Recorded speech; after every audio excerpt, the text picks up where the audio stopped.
하나님이 자신의 목자라고 하는 사실을 고백하면서 그는 어떻게 그 하나님을 자신의 목자로 모시게 되었는지를 차례대로 말합니다. 2절에서는 공급하시는 은혜 때문에, 3절에서는 영혼을 소생시키시는 은혜 때문에, 그리고 4절에서는 사망의 음침한 골짜기에서 지켜주신 은혜 때문에, 그렇게 하고 난 다음 5절에서 이제 이렇게 말합니다. 주께서 내 원수의 목전에서 내게 상을 베푸시고 상을 차려주시고 기름을 내 머리에 부으셨으니 내 잔이 넘치나이다 라고 말합니다. 결국 자신의 잔이 차고 넘치게 해주셨기 때문에 하나님이 자신의 목자시다라는 고백이죠. 이거는 그림이 잔치집의 문맥입니다. 많은 하객들이 모여 신랑 신부가 혼인을 하고 그것이 너무 기뻐서 주인은 아주 오랫동안 아껴두었던 포도주를 꺼내놓습니다. 그리고 그날만큼은 아낌없이 사람들에게 잔에 가득가득 부어 마시게 합니다. 이것은 하나의 잔치집의 기쁨을 묘사하고 있는 것이죠. 제가 학교에서 신학생들을 가르치는 교수 생활을 할 때였습니다. 그때 학생 중에 한 젊은 부인이 학교를 다녔는데 제 책을 읽고 그리고 만나겠다고 왔어요. 꽃바구니를 예쁜 거를 사들고 와서 대화를 나누는데 그가 그런 이야기를 하는 것이죠. 결론은 책을 읽고 은혜를 많이 받아서 저자에게 감사하는 마음으로 꽃다발을 사왔다고 말을 했던 거죠. 근데 그 분은 아주 굉장히 부자였어요. 남편이 디자인 계통의 회사에서 그 회사를 경영하는데 이름을 이야기하면 여러분 중에 아는 사람이 많이 있을 정도로 그렇게 집안의 건축 자재로 쓰는 그 어떤 특정한 부분을 만드는 그 회사였어요. 이 젊은 부인은 미술을 전공했어요. 그러니까 남편이 하고 있는 일하고 너무 잘 맞는 거예요. 그러면서 하는 말이, 교수님, 저는 이 세상에서 나를 아는 모든 여자들이 부러워하는 사람입니다.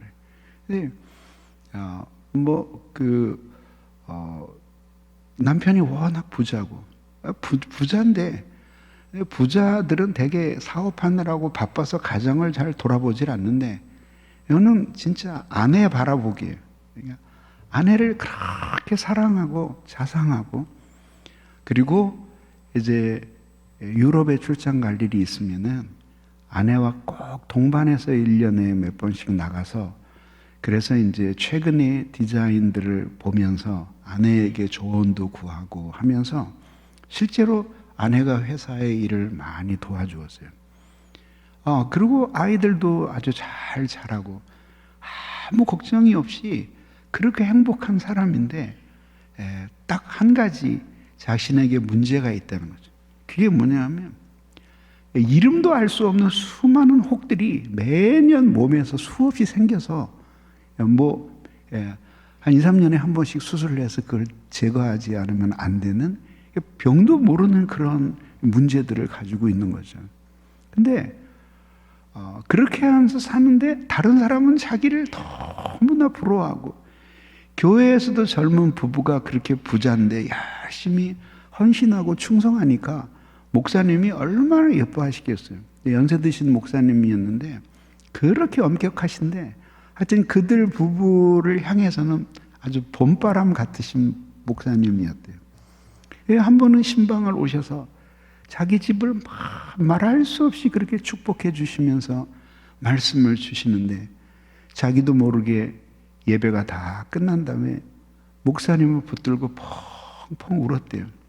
왜 그랬냐 그랬더니 자기도 모르겠대요. 목사님 펑펑 울면서 그랬대요. 목사님, 저는 남편이 이렇게 잘해주고 돈도 많고 아이들이 착하게 자라고 심지어는 그 무서운 목사님이 저를 이렇게 많이 사랑해 주셔도 저는 너무 곤고해요, 목사님. 저는 죽고 싶어요. 그리고 펑펑 울었대요. 이 부인은 그렇게 이야기를 하고도 자기가 도대체 무엇 때문에 이렇게 곤고한가를 근원을 찾을 수가 없었다는 거죠. 그러다가 깨닫게 되었다는 이야기를 하는 거죠.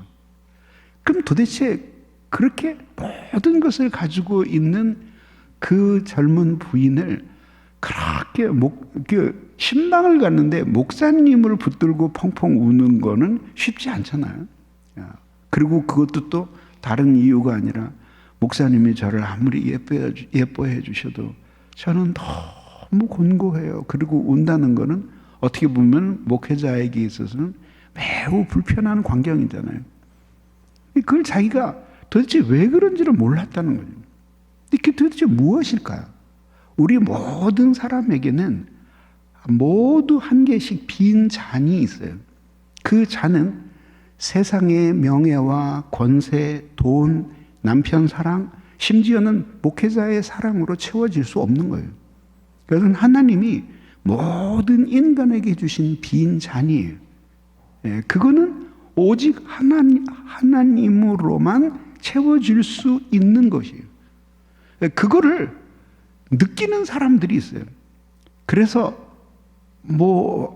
술 마시고 노래하고 춤을 추고 그리고 여행을 다니고 아무리 많은 것을 소유하고 소비를 해도 이 마음이 한없이 공허한 사람들이 예수를 믿게 되는 거예요, 결국은. 근데 현대는 어떠냐 하면은요, 그런 거를 느끼는 것 자체를 너무 무서워해요. 그리고 그런 걸 느끼지 말아야 된다고 생각을 하는 거죠. 그래서 사람들이 요새 소확행이라는 말을 많이 써요. 소소한 것에 소소하지만 확실한 행복, 그런 뜻이죠. 근데 그런 것들이 무엇이냐 하면 남에게 선을 베풀어서 확실한 행복을 얻는다든지 또 내가 인생에 대해서 어떤 깨달음을 얻어서 작지만 확실한 행복을 누린다든지 그런 거 아니에요. 먹고 입고 마시고 구경하고 옷 입고 그러는 것들이에요. 저는 저희가 어렸을 때만 하더라도 이 친구들을 만나거나 이웃을 만났을 때 우리 뭐 먹었다, 어디 갔다 왔다 이렇게 얘기하는 것을 부끄럽게 생각했어요. 그런 거는 혼자 조용히 알고 있는 거지 동네 사람들에게 얘기하는 게 아니에요. 엊그제도 인터넷에 이렇게 보니까 어떤 연예인이었던 사람이 남편으로부터 발렌타인데이에 1억짜리 핸드백을 받았대요. 그래서 사진에 올렸어요. 그래서 내가 그랬어요. 그래서 뭐가 어땠다는 거예요? 남편한테 선물 받았으면 선물 받은 거지 그게 우리하고 뭔 상관이 있길래 동네방네 인터넷에 올려가지고 그 사진을 수만 명의 사람들이 그거를 보게 해야지 기분이 좋을까. 그리고 올린 것도 보면은 무슨 어느 호텔에 가서 뭘 먹고 어느 맛집에 가서 뭘 먹고 심지어 어떤 사람은 요 근처에 있는 식당에 가서 넷이서 밥을 먹고 160만 원짜리 영수증을 사진으로 찍어서 올렸어요. 왜 그럴까요? 왜 그런지 아세요? 그게 결국 뭐냐면 영혼의 빈 잔이 있는데 그것은 하나님으로만 채워질 수 있는 건데 그렇게 자신의 영혼이 비어 있다는 사실을 인정하는 것이 너무 두려운 거예요. 그러니까 정신을 딴 데 팔기 위해서 끊임없이 먹고 입고 보고 마시고 놀러 다니고 하는 그 일에 모두 매달리는 거죠. 어떤 사람이 자기가 아파갖고 병들어서 죽어가는 광경을 찍으면서 그러면서 그걸 자랑하는 사람은 없어요. 그러니까 심지어 어떤 그 블로거들은 아예 가짜 사진을 갖다가 올리고 그런 정도로 잘 사는 사람이 아닌데 그런 사진을 계속 올려서 수백만 명의 팔로워들을 거느리고 그걸로 돈벌이를 하고 사는 사람도 있다. 그게 결국 영혼이 너무 곤고한데 그 곤고한 거를 느끼는 게 무섭기 때문에 감각적인 것들에만 묶여서 사는 이 세상이 되었다는 사실을 보여주는 거죠. 그래서 산업혁명이 일어나기 전까지는 사람들이 소비의 의미를 둔 게 아니라 생산의 의미를 두었어요. 그래서 그 당시에는 커다란 공장제 공업이 발달하기 전이니까 구두 만드는 사람은 대대로 구두를 만들어요. 그 구두를 가지고 가서 닭이나 고기와 바꾸고 야채와 바꾸고 옷감과 바꾸고 뭐 그렇게 하면서 살고, 또 어떤 사람은 닭을 길러서 가지고 와서 그걸로 구두도 사고 이렇게 하면서 사는 거죠.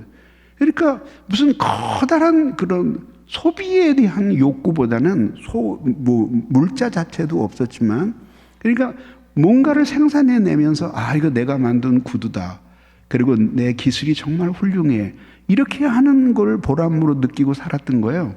산업혁명이 일어나고 나서부터는 이제 문명의 패러다임이 바뀌는 거죠. 왜냐하면 박씨 아저씨가 3대째 구두를 만들고 있는데 아무리 정성을 들여서 만들어도 공장에서 나오는 구두처럼 튼튼하고 꼼꼼하지 않은 거예요. 그리고 값은 절반 가격도 안 되는 거예요. 왜? 노동자들을 이용해서 대량 생산을 내는 거예요. 그러니까 그 다음에는 그 산업혁명이 일어나고 나서 자본주의가 발달하는 거예요. 자본주의가 발달하니까 사람들은 이제는 돈이 가장 중요한 시대가 된 거죠. 그리고 이제는 생산하는 사람끼리 서로 알지도 못해요. 왜? 어마어마하게 큰 공장에 수백 명, 수천 명이 들어가서 신발 깔창 만드는 사람은 깔창만 붙이고, 구두끈 매는 사람은 구두끈만 매고, 색칠하는 사람은 색칠만 하면서 하니까 자기 서로도 무슨 일을 하는지도 모르고 제품만 생산하고 그리고 돈을 받는 거예요. 근데 집도 옛날에는 김씨, 이씨, 박씨, 최씨 그러면서 여기 노량진이던 시절에 말이죠. 이렇게 마을에 포구 여기 나루터 있는 근처에 집들이 모여 있었을 거 아니에요. 그러니까 모두 다 아는 사이인데 이제는 뭐 사람들이 우르르 모이고, 그러니까 그 생산 인프라를 중심으로 모이니까 사람들이 뭐 서로를 알 필요도 없고 알려고도 들지 않는 거죠. 여러분도 살면 아파트 위 아래층에 누구 사는지 아마 5년 10년을 살아도 다 인사하고 사는 사람 거의 없을 거예요. 그런 세상이 된 거예요. 그러니까 이제는 뭐냐면 소비가 그냥 필요해서 소비하는 게 아니라 어느 사회학자의 말처럼 의미를 소비하는 거예요. 물건을 소비하는 게 아니라 의미를 소비하는 거죠. 그래서 최고의 명품 가방을 혹은 명품 구두를, 명품 옷을 말도 되지 않게 어마어마하게 비싼 그런 거를 하나 탁 사면서 자기 자신이 그냥 이 백이 그렇게 꼭 필요한 것이 아닌, 이 정도 아니어도 옛날에 다 들고 다녔는데 그 명품을 탁 사면서 거기에 의미를 부여하는 거예요. 내가 전 세계에서 몇 %의 부자들 안에 드는 사람이 잠깐 되는 환상을 꿈꾸는 거예요. 그게 바로 오늘날 소비에 몰두하는 이 풍조를 보여주는 거예요. 소비하려니까 돈을 벌어야죠. 돈을 벌으니까 계속 아침부터 저녁 때까지 일을 해야죠. 심지어 일을 해도 갚을 수가 없어요. 왜? 미리 카드로 결제하고 할부로 사고 해서 일을 안 하면 갚을 수가 없고, 일을 계속하면서 소비를 해야 되는 그런 구조가 되어서 사람들이 이른 아침부터 밤까지 미친 듯이 일하는 거죠. 옛날에 서울 근교에 보면은 양계장이 있는데 24시간 전기불을 환하게 켜서 계속 모이를 주면서 닭을 잠들지 못하게 하는 거예요. 그래서 알을 하루에 2개씩 낳게 만드는 거예요. 그렇게 하면서 알을 그렇게 매일 낳을 수 없는데 그렇게 불을 환하게 켜가지고 매일매일 알을 낳도록 만드는 거예요.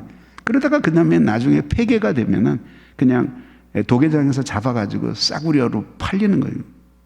우리가 그런 신세가 되고 있다. 그러니까 이런 문명을 비판하면서 우리 영혼 안에 있는 빈 잔을 느끼는 사람들이 돼야 되는 거죠. 이제 그리스도인들도 예외가 아니에요. 이제 이런 사회의 흐름 속에 푹 빠져서 교회에서도 모이면 맨 소확행이 어쩌고 저쩌고 그런 얘기를 하는 거예요. 그러니까 그런 것들은 모두 다 결국 이 하나님으로 채워지지 않는, 하나님이 아니면 채워질 수 없는 이런 부분들을 세상에 있는 것들로 채워보려고 애를 쓰는 거죠. 이 시인도 그런 거를 경험했어요. 부귀영화라고 하면 이 세상에 자기 아들 솔로몬을 빼고는 누구도 누려본 적이 없을 어마어마한 부귀와 영화를 누렸던 사람입니다. 한 나라의 왕이니까, 모든 것을 가지고 있는 사람이니까 얼마나 영화로운 삶을 살았겠어요. 그런데 결국은 이 시인은 하나님을 사랑하는 사람이었어요. 자신의 영혼의 빈 잔이 그런 걸로 채워지지 않는다는 것을 진작 알았어요. 왕이 되었지만 그가 진짜 사랑한 것은 왕위가 아니라 하나님이었어요. 그가 진짜 바라던 것은 땅덩어리가 넓어지고 나라가 부자가 되는 것이 아니라 하나님의 뜻이 이 땅에 이루어지는 나라였어요. 이스라엘과 유다의 왕들을 통틀어서 이 다윗은 모든 왕들의 기준이 돼요. 그래서 어떤 왕이 정말 훌륭하게 하나님 앞에 충성스럽게 믿음으로 살았으면 그는 다윗의 길로 행하였더라고 평가를 받을 정도로 모든 선한 군주의 모본을 보여준 사람이 다윗이었어요.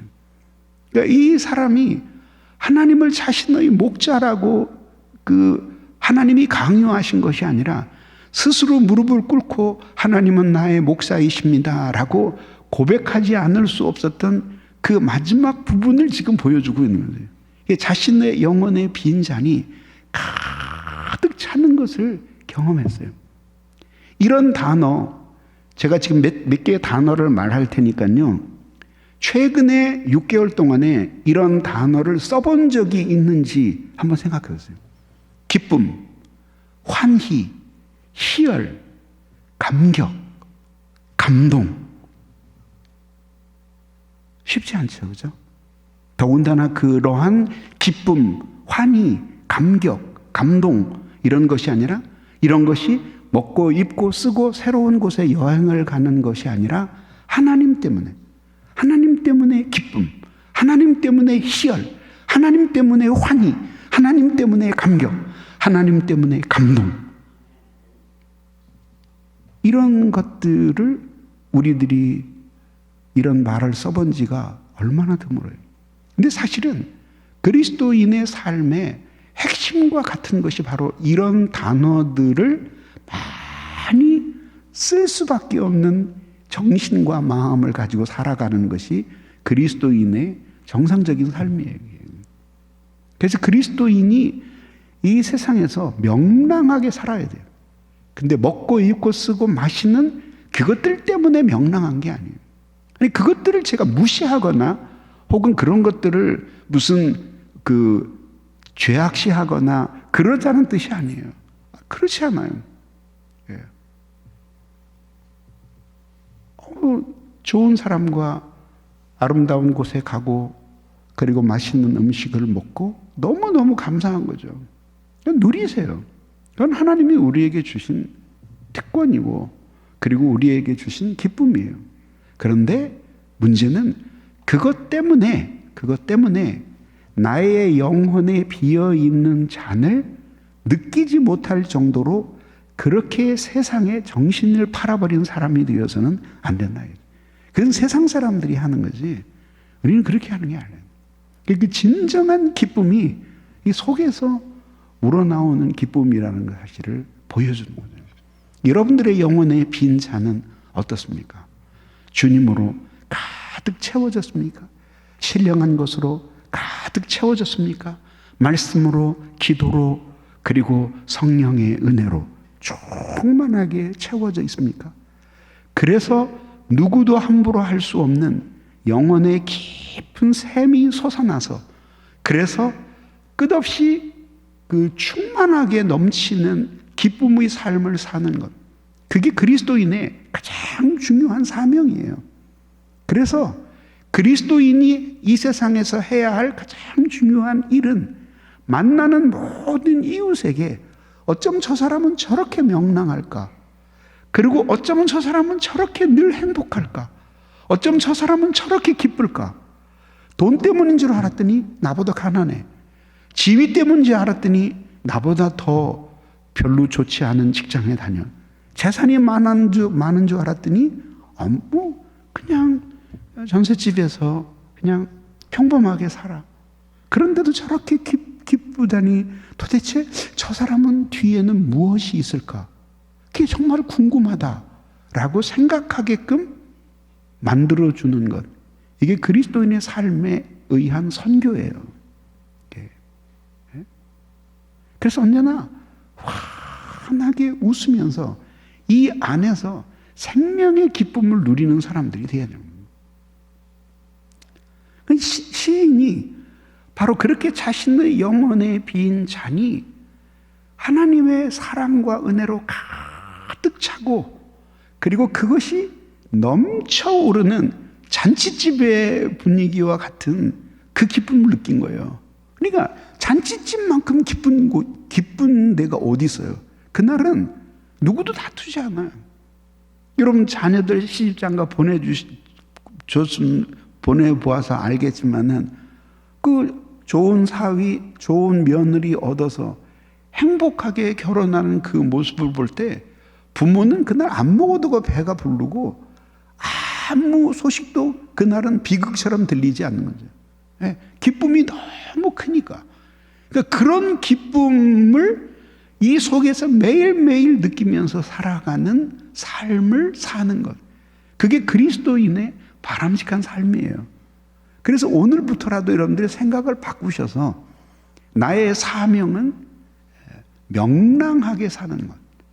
그리고 모든 이웃들에게 하나님의 자녀가 얼마나 기쁘고 행복하게 사는지 그거를 보여주는 것. 그게 가장 선교적인 삶이에요. 근데 그것은 돈이 있거나 명예가 있거나 연봉을 많이 받는다고 생겨나는 것이 아니에요. 오늘도 보니까 신문에 보니까 그 한국의 게임 산업을 거의 시작한 김정주 전 회장이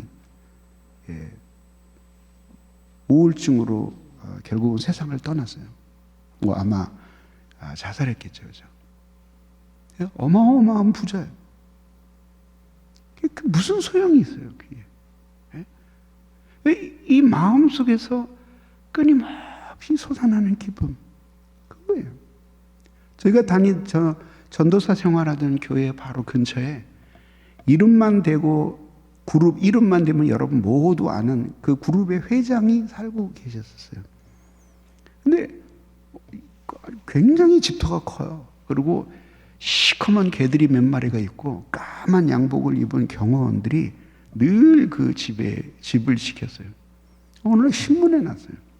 그 회장이 병원에 실려갔다는 거예요. 근데 자세히 보니까 뭐냐, 회장이 혼자서 부엌 칼로 자기 몸을 막 그은 거예요. 피투성이가 되도록. 근데 안 돌아가셨어요. 그렇게 우리나라에서 손가락에 꼽을 정도의 그룹의 회장인데 얼마나 사는 것이 괴로웠으면 부엌에서 칼을 갖다가 자기 몸을 수없이 찔렀겠어요. 그건 결국 무엇 때문에? 결국은 많은 재물을 가지고 있고 세상의 지위를 가지고 있어도 영혼의 빈 잔이 텅 비어 있을 때 인간이 얼마나 불행해지는가 하는 것을 보여주는 것이에요. 그럼 난 오늘 여러분들에게 묻습니다. 여러분들의 영혼의 빈 잔을 한번 들여다보세요. 먹고 입고 마시고 놀고 세상 일하고 돈 모으고 하는데 정신이 팔려서 내팽개쳤던 여러분 자신의 영혼을 들여다보면서 내 영혼은 어떻게 되어가고 있나 한번 생각해 보시라, 이 말씀입니다. 시인은 자신의 영혼이 충만한 기쁨과 감격으로 가득 차는 것을 경험했어요. 그리고 확실히 하나님은 나를 사랑하시는구나. 그리고 이런 기쁨과 은혜를 주실 수 있는 분은 우리 하나님밖에 없다. 그 하나님이 나의 목자시다. 그걸 깊이 확신하게 된 거예요. 나는 이 5절이 시편 23편을 밤하늘이라고 한다면 이 5절은 그 불꽃놀이 중에서도 가장 큰 불꽃이 제일 꼭대기까지 아슬하게 올라가서 팡 터지는 클라이맥스예요. 그러면 도대체 시인은 무엇 때문에, 이유가 있을 거 아니에요.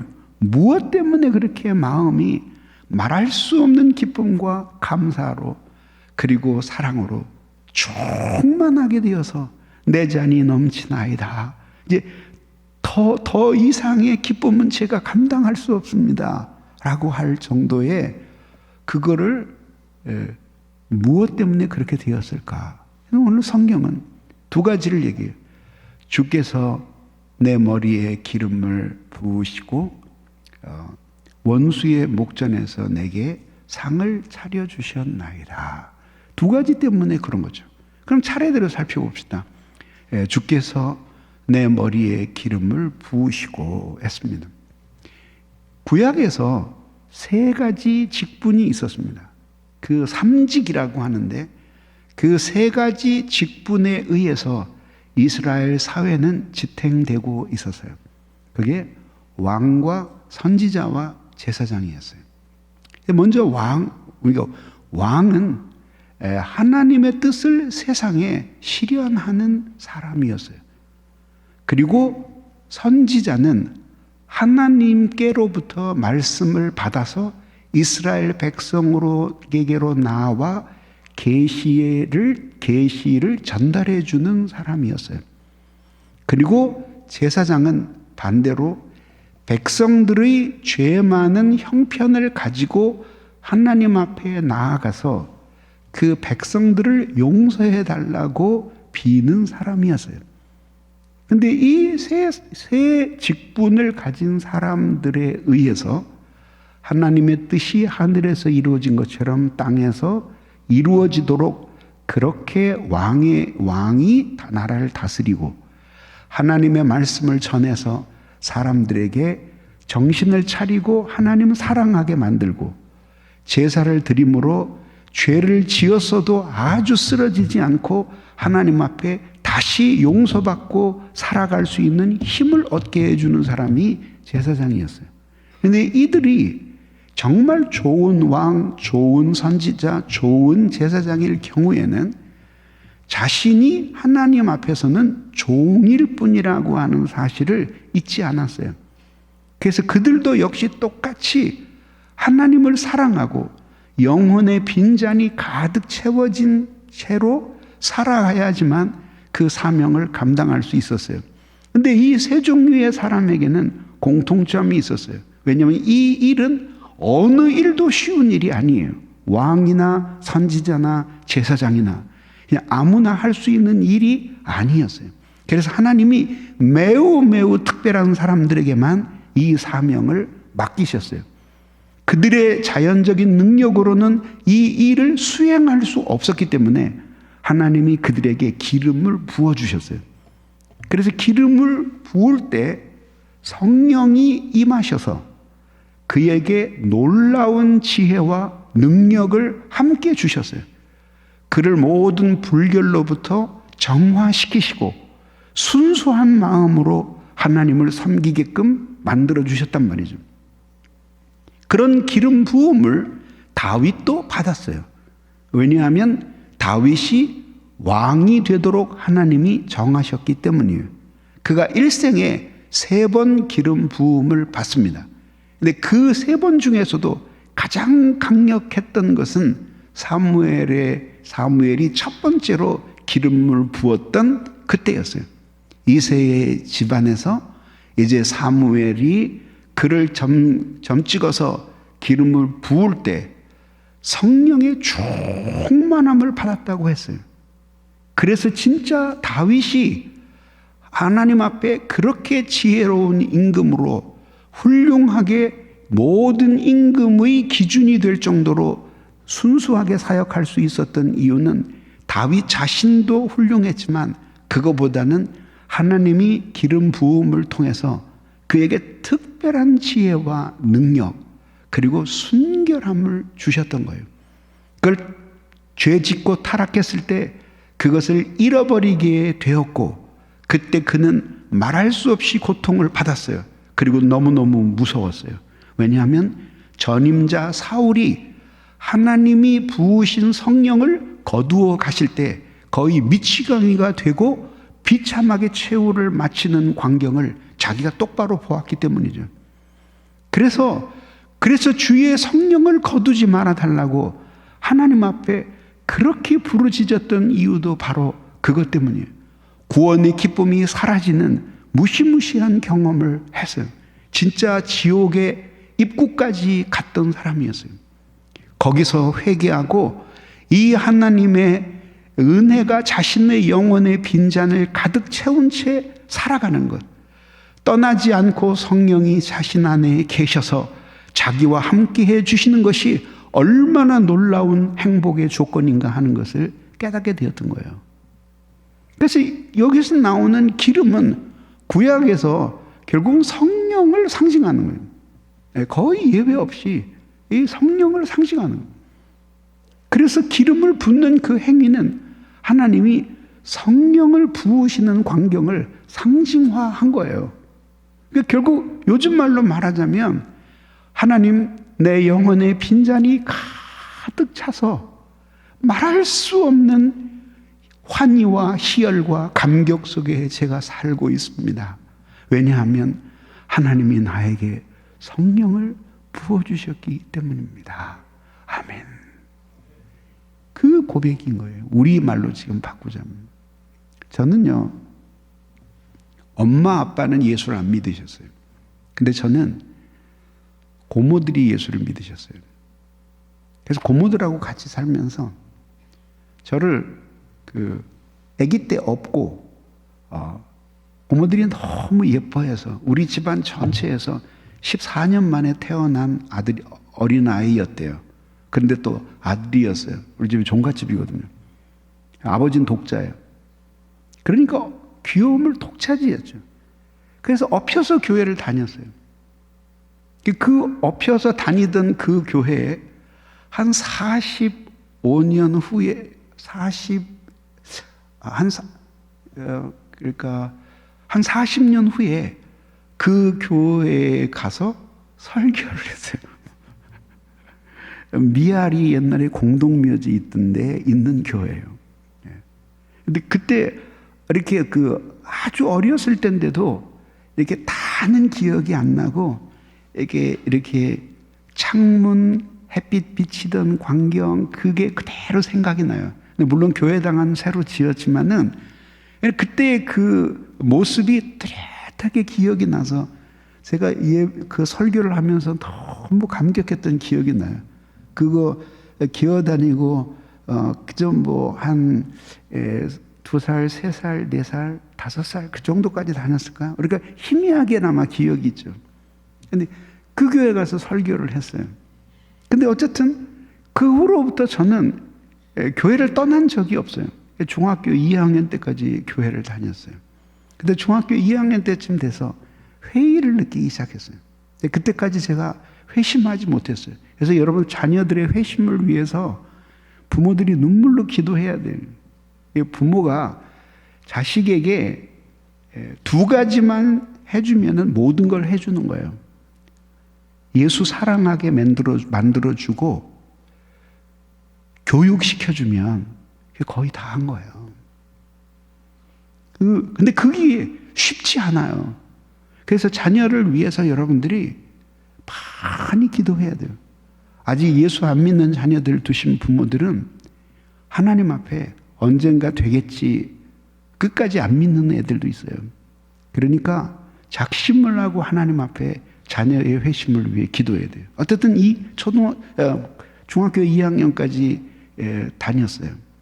그런데 그것도 교회도 또 반성해야 될 점이 있는 게 유치부 때부터 그렇게 중학교 2학년 때까지 다녔는데 물론 내가 열심히 뭐를 배워보겠다고 예수를 믿어보겠다고 뭐 그러지는 않았죠. 어린 애니까. 근데 그 많은 선생님들을 거쳤는데 나한테 남준아 너 진짜 예수 믿어지니? 네가 진짜 구원받았니? 천국과 지옥이 있는 것이 내 마음에 믿어지니? 내가 가르쳐 줄까? 한 선생님도 없었어요. 뭐 그런 사람이 몇 사람 있었으면 제 인생이 바뀌었을지도 몰라요. 그리고 제가 뭐 교회에서 나대거나 말썽 부리거나 그런 거하고는 거리가 먼 착실한 학생이었어요. 근데 어쨌든 나한테 신앙에 대해서 진지하게 물어봐 주는 어른이 없었어요. 선생님도 없었어요. 근데 이제 생각이 들어가면서 많은 어려움을 겪으면서 회의를 느끼게 됐어요. 하나님이 있다면 세상이 어떻게 이 모양인가. 그리고 교회에 와서 어른들을 보니까 그분들은 나만큼도 인생에 대해서 생각이 없는 사람들 같았어요. 그냥 와서 열심히 박수치고 그리고 소리내서 기도할 뿐이지 무슨 그렇게 인생에 대해서 깊은 고민을 하면서 하나님을 찾는 사람들이 아니다라는 생각이 들기 시작했고, 교회 안에 많은 위선들이 보였어요. 그래서 조용히 교회를 떠났어요. 그리고 저는 이제 그랬어요. 어느 날 중학교 2학년 때인데 제가 나이가 14년 2개월 되었을 때요. 14살 2개월 되었을 때 주일날 교회를 가는데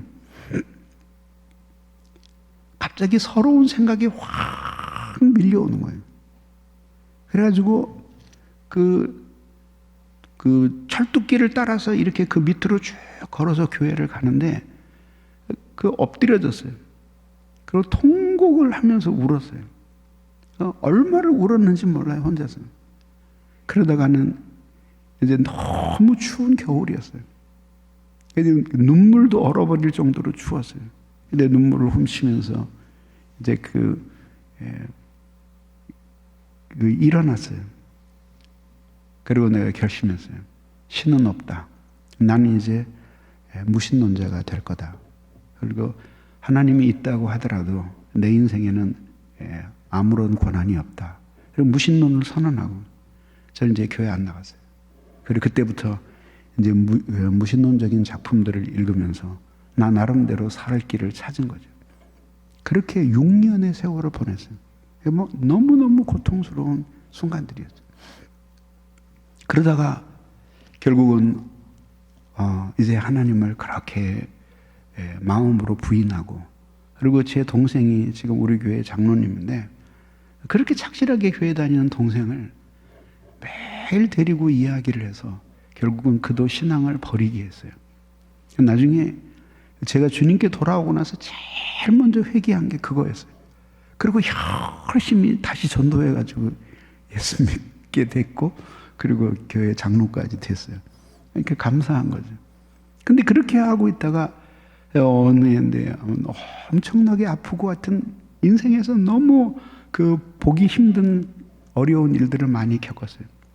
그리고 밤새워서 이제 공부를 하는데 새벽마다 저 멀리서 종소리가 들리는 거예요. 댕그렁 댕그렁 그러는 종소리가 들려요.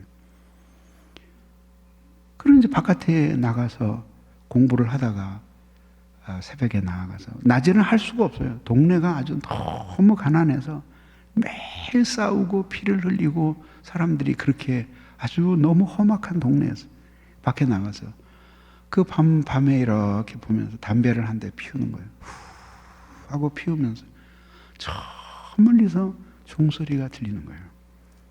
근데 그 종소리가 가슴에 깊이 와닿는 거예요. 댕그렁 댕그렁 울리는 종소리가. 그러다 결국은 너무 고민을 하다가 이제 그렇게 종소리를 매일 새벽 들으면서 하나님을 향해 마음이 열린 거예요. 하나님 없이는 못 살 것 같은 생각이 드는 거예요. 그리고 나서 몇 달이 지난 다음에 내 발로 걸어서 조그만 교인 한 20-30명 모이는 교회에 가서 등록을 하고 그때부터 예수를 믿게 되었어요. 근데 너무 기쁜 거예요. 가가지고 그렇게 6년 만에 다시 교회로 돌아와서 그 차가운 콘크리트 바닥에 비닐장판을 깔고 방석을 하나 놓고 그리고 예배를 드리는데 피아노도 없어요. 풍금 삐그덕 그러는 풍금으로 노래를 부르는 거예요. 근데 그렇게 감사할 수, 마치 먼 길을 떠났다가 고향집에 돌아온 것 같은 그런 기분이었어요. 삐그덕 삐그덕 퉁금 소리가 나면서 찬송가가 나왔어요. 돌아와 돌아와 마음이 고나니여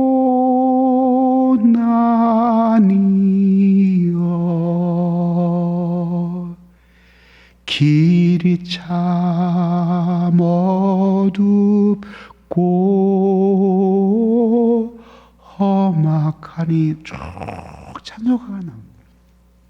눈물이 쭉 흐르는 거예요. 그리고 내 인생의 문제가 목자 되신 하나님을 멀리 떠난 것이 내 인생의 비극의 씨앗이었다는 생각이 들면서 주님 없이 살았던 날들을 회개하고 제가 그리스도인이 된 거예요. 그러고 나서 얼마 안 됐는데 목사님이 번듯한 청년이 이렇게 열심히 교회에 나오니까 얼마나 좋으시겠어요. 교인 한 30명밖에 안 되는. 그랬더니 9월에 교회 다니기 시작했는데 11월에 감사절에 세례를 받으라는 거예요. 그래서 저는 교회 다닌 지도 얼마 안 돼. 너는 저 어려서부터 다 다녔으니까 그냥 학습도 필요 없고 바로 세례를 받아라. 어떻게 목사님의 말씀을 거역을 하겠어요. 그 세례를 받았어요. 그리고 고민이 생겼어요. 그 주간 내내 고민이 되겠어요. 내가 다시 하나님께 돌아온 거는 맞는데, 세례라고 하는 것은 예수님과 결혼을 하는 거라고 생각을 했는데, 내가 예수님을 사랑할 수는 있지만, 내가 예수님의 신부가 될 수 있을까? 나 같은 죄인이 그게 가능할까? 그리고 고민이 되어서 매일 밤마다 교회에 갔어요. 그리고 촛불을 하나 켜놓고, 초를 가져가서 하나 켜놓고, 그리고 하나님 앞에 기도를 했어요. 하나님, 나 예수 믿게 해주신 것만 해도 이렇게 감사한데, 근데 제가 이렇게 주님과 혼인을 할 수 있겠습니까? 제가 정말 세례를 받아도 됩니까? 그거를 일주일 내내 밤마다 가서 기도를 했어요. 드디어 세례를 받는 날이 왔어요. 그래서 그냥 깨끗이 옷을 빨아입고 그리고 세례를 받게 되었어요. 문답을 하고 목사님이 세례를 주시는데 몇 사람이 같이 세례를 받은, 물을 찍어서 내가 예수를 믿는 자 김남준에게 성부와 성자와 성령의 이름으로 세례를 주노라. 정말 신기한 일이 일어나는 거예요. 목사님이 어디다 손을 놓고 기도를 하시는데 위에서부터 따뜻한 기운이 쭉 내려오는 거예요. 여기까지 내려오고 나니까 막 눈물이 나는 거죠. 이게 나같이 더러운 죄인을 위해 그리스도께서 십자가를 지고 죽으셨다니, 그리고 그렇게 독하게 하나님을 부인하고 하나님을 향해 온갖 욕설을 퍼붓고 예수 믿는 사람들을 욕하고 예수 믿는 사람들을 말로 꼼짝 못하게 만들어서 심지어 동생을 그 신앙을 버리기까지 만들었던 나 같은 사람을 무엇 때문에 이렇게 사랑하시나. 눈물이 막 쏟아졌어요. 그러고 났더니 그 다음에는 몸이 솜털처럼 가벼워져서 전혀 무게가 느껴지지 않는 거예요. 이게 마치 아주 솜 같은 구름 위에 살짝 떠 있는 것 같은 그런 느낌을 받는 거예요. 그리고 그렇게 세례를 받고 얼마를 엎드려서 기도를 하고 하나님을 찾았는지 다 울고 나니까 예배는 이미 다 끝났어요. 그리고 창가에 추웠어요. 막 유리에 성에가 끼어서 그런 추운 때였는데 햇빛이 따뜻하게 들어오는 광경이 눈에 들어오는 거죠. 그러니까 그때 비로소 하나님이 살아계시다는 사실, 그리고 그 하나님이 하늘에 계신 분이 아니라 지금 내려오셔서 내 마음속에 계신 분이라는 사실이 너무 확고하게 믿어지는 거예요. 너무나 확실하게 믿어지는 거예요. 그러니까 이런 경험을 살면서 목회하면서 수없이 경험했어요. 그런 것이 결국은 뭐냐 하면 하나님이 성령을 우리에게 부어주심으로써 그런 충만한 사랑과 은혜를 경험하게 하실 때 우리의 영혼은 하나님으로 충만해져서 세상의 헛된 것을 모두 버리고 그리고 그런 걸 하찮게 여기면서 살아갈 수 있는 사람이 되는 거죠. 더 극적인 경험이 있었어요. 결혼을 하고 아주 중요한 기도 제목이 있었어요. 그래서 저는 그때 직장을 다니면서 신학교를 다닐 때였는데 저는 신학교를 들어가기 바로 전이었어요. 그래서 이제 공무원 생활을 했는데 새벽에 일어나서 본교회까지 가기에는 교회가 너무 머니까 동네에 있는 교회에 갔어요. 그래서 가서 그렇게 그 난로도 안 피워주고 어쨌든 그렇게 추웠어요. 하여튼 근데 어쨌든 그날도 가서 하나님 앞에 그 기도 제목을 놓고 간절히 기도하는데 얼마를 기도했는지 아무도 없어요. 예배당에.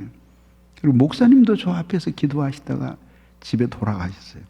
그래서 저 혼자 기도를 하는데 아무리 기도를 해도 응답이 없어. 내가 이렇게 간절히 기도하는데 하나님은 응답해 주시지 않을까. 그리고 기도하다가 갑자기 그런 생각이 들었어요. 이 편한 의자에 그렇게 편안하게 앉아서 기도하니 하나님이 기도를 들어주시겠냐? 아니 내가 저 차가운 바닥에 엎드려서 혹시 기도를 하면 하나님이 나를 불쌍히 생각해서라도 기도를 들어주시지 않을까? 나도 모르는 사이에 바닥으로 내려와서 무릎을 꿇었어요. 근데 그때도 또 11월이었어요. 11월 중하순경이었어요. 그러니 그 추운 겨울에 그 차가운 콘크리트 바닥에서 그냥 한기가 확 올라오는 거예요. 그리고 한참 무릎을 꿇고 콘크리트 바닥에 엎드렸더니 막 쥐가 나면서 온몸이 얼어붙는 거예요. 근데 그때 결심이 생겼어요. 내가 여기서 동상에 걸려도 일어나나 봐라. 하나님이 나에게 응답을 안 해주신다면 내가 여기서 얼어 죽어도 안 일어날 거다. 그리고 기도를 했어요. 저는 원래 막 소리 지르고 막 그렇게 기도하는 사람이 아니에요.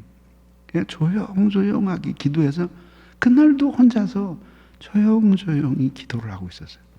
근데 너무 신기했어요.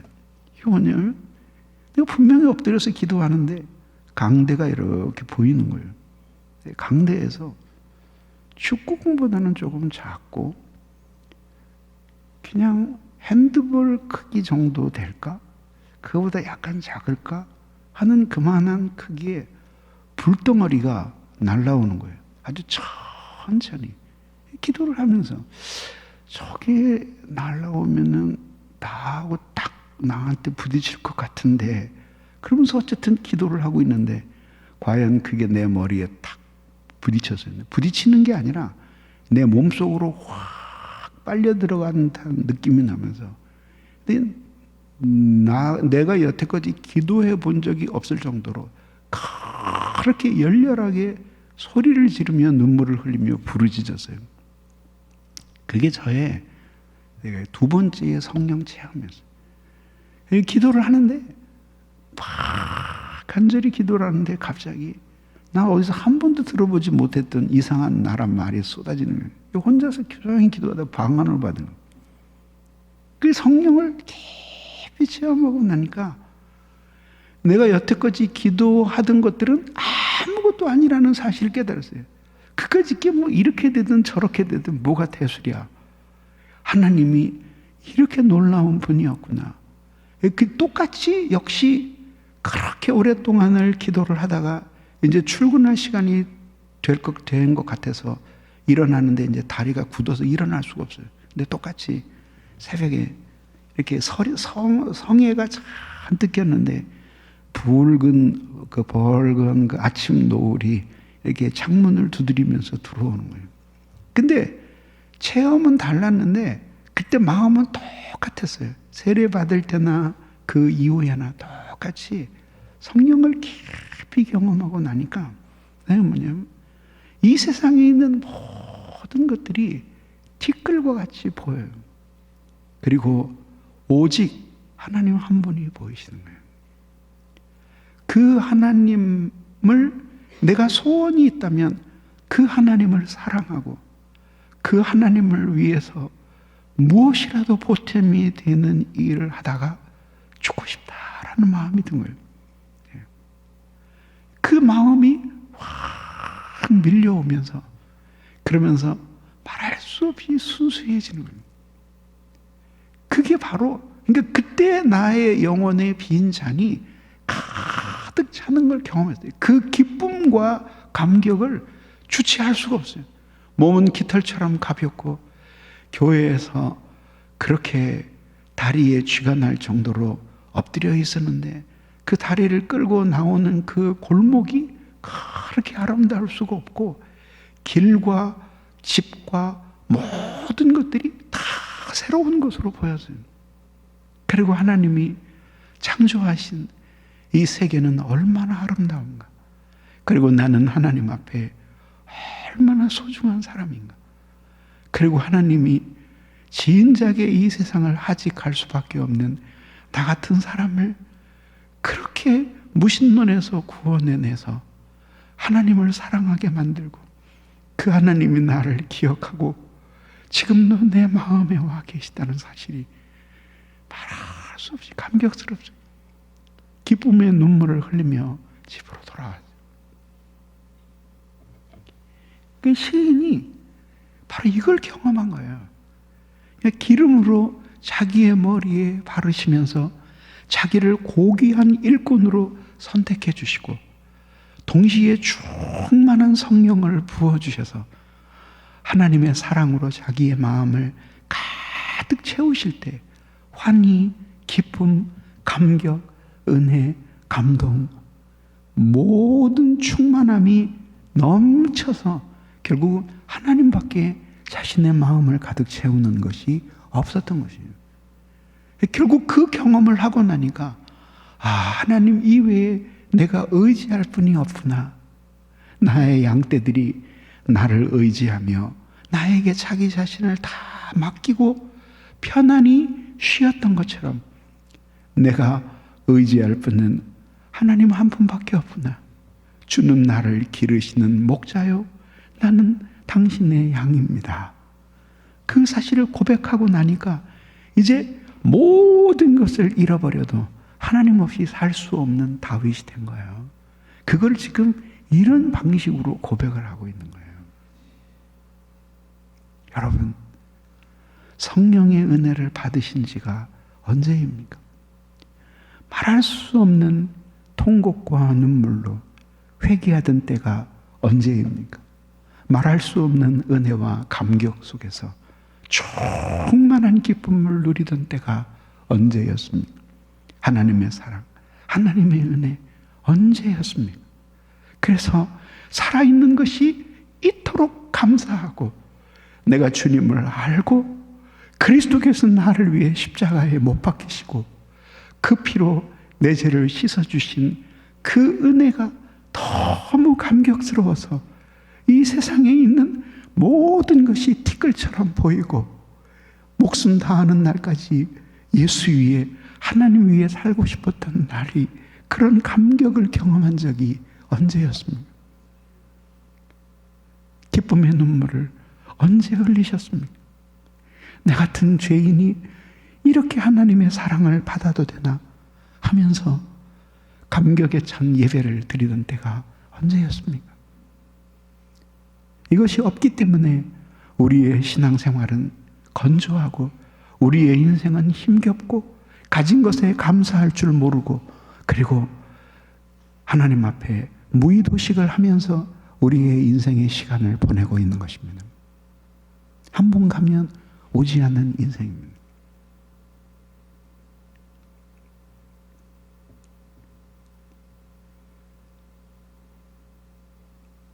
하나님이 우리를 창조하시고 구원하신 것은 하나님 사랑하게 하시려고 그렇게 하신 거예요.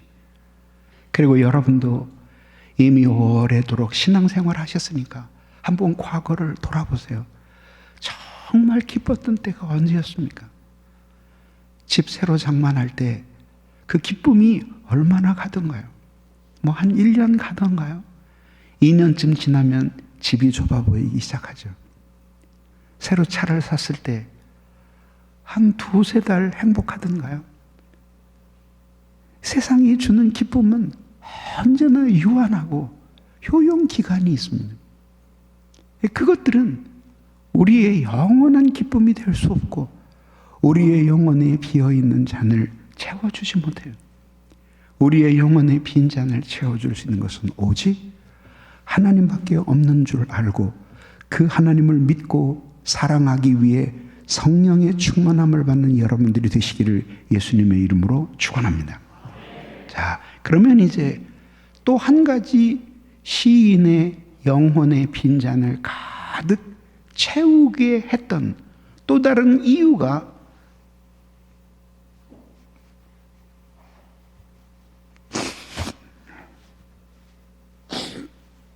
하반절에 등장하죠. 주께서 원수의 목전에서 내게 상을 상을 차려 주시고 그랬어요. 그죠? 이제 기름을 부은 건 얘기했고 상을 차려 주신 거예요.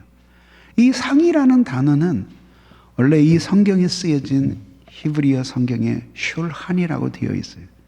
단어는 식탁을 의미해요. 밥 먹는 밥상을 가리키는 거죠. 그래서 히브리 사람들은 밥상을 우리처럼 이렇게 그 교자상 같은 거를 놓고 이렇게 앉아서 먹는 생활이 아니라 좌식 생활을 했는데 이게 소파 같은 데 기대어서 다리를 쭉 뻗고 그리고 식사를 하는 버릇이 있어서 식탁이 아주 얕아요. 우리 응접 세트처럼. 그렇게 되어 있는 밥을 차리는 식탁을 그 상을 가리켜서 여기에 상이라고 한 거예요. 그러니까 밥상을 이게 정확하게 번역하면은 주께서 원수들이 보는 앞에서 나에게 한 밥상을 차려 주시고 이렇게 되어 있는 거죠. 그런데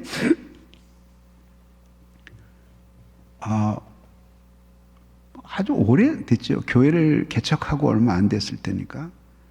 히브리어 성경을 펴놓고 시편 23편을 읽었어요. 읽다가 이 5절에 와가지고 너무 기뻐서 성경을 안고 방을 뱅글뱅글 돌 정도로 그렇게 기뻤어요. 한 단어를 발견했기 때문이에요. 그게 차려주시고라는 단어가 히브리어 성경에서 아라크라는 동사로 나와요. 근데 원래 그 아라크라는 단어가 무슨 뜻이냐면 군대에서 많이 쓰던 단어예요. 군인들이 좌우로 행렬을 짓고 대오를 지어서 무리를 만드는 거.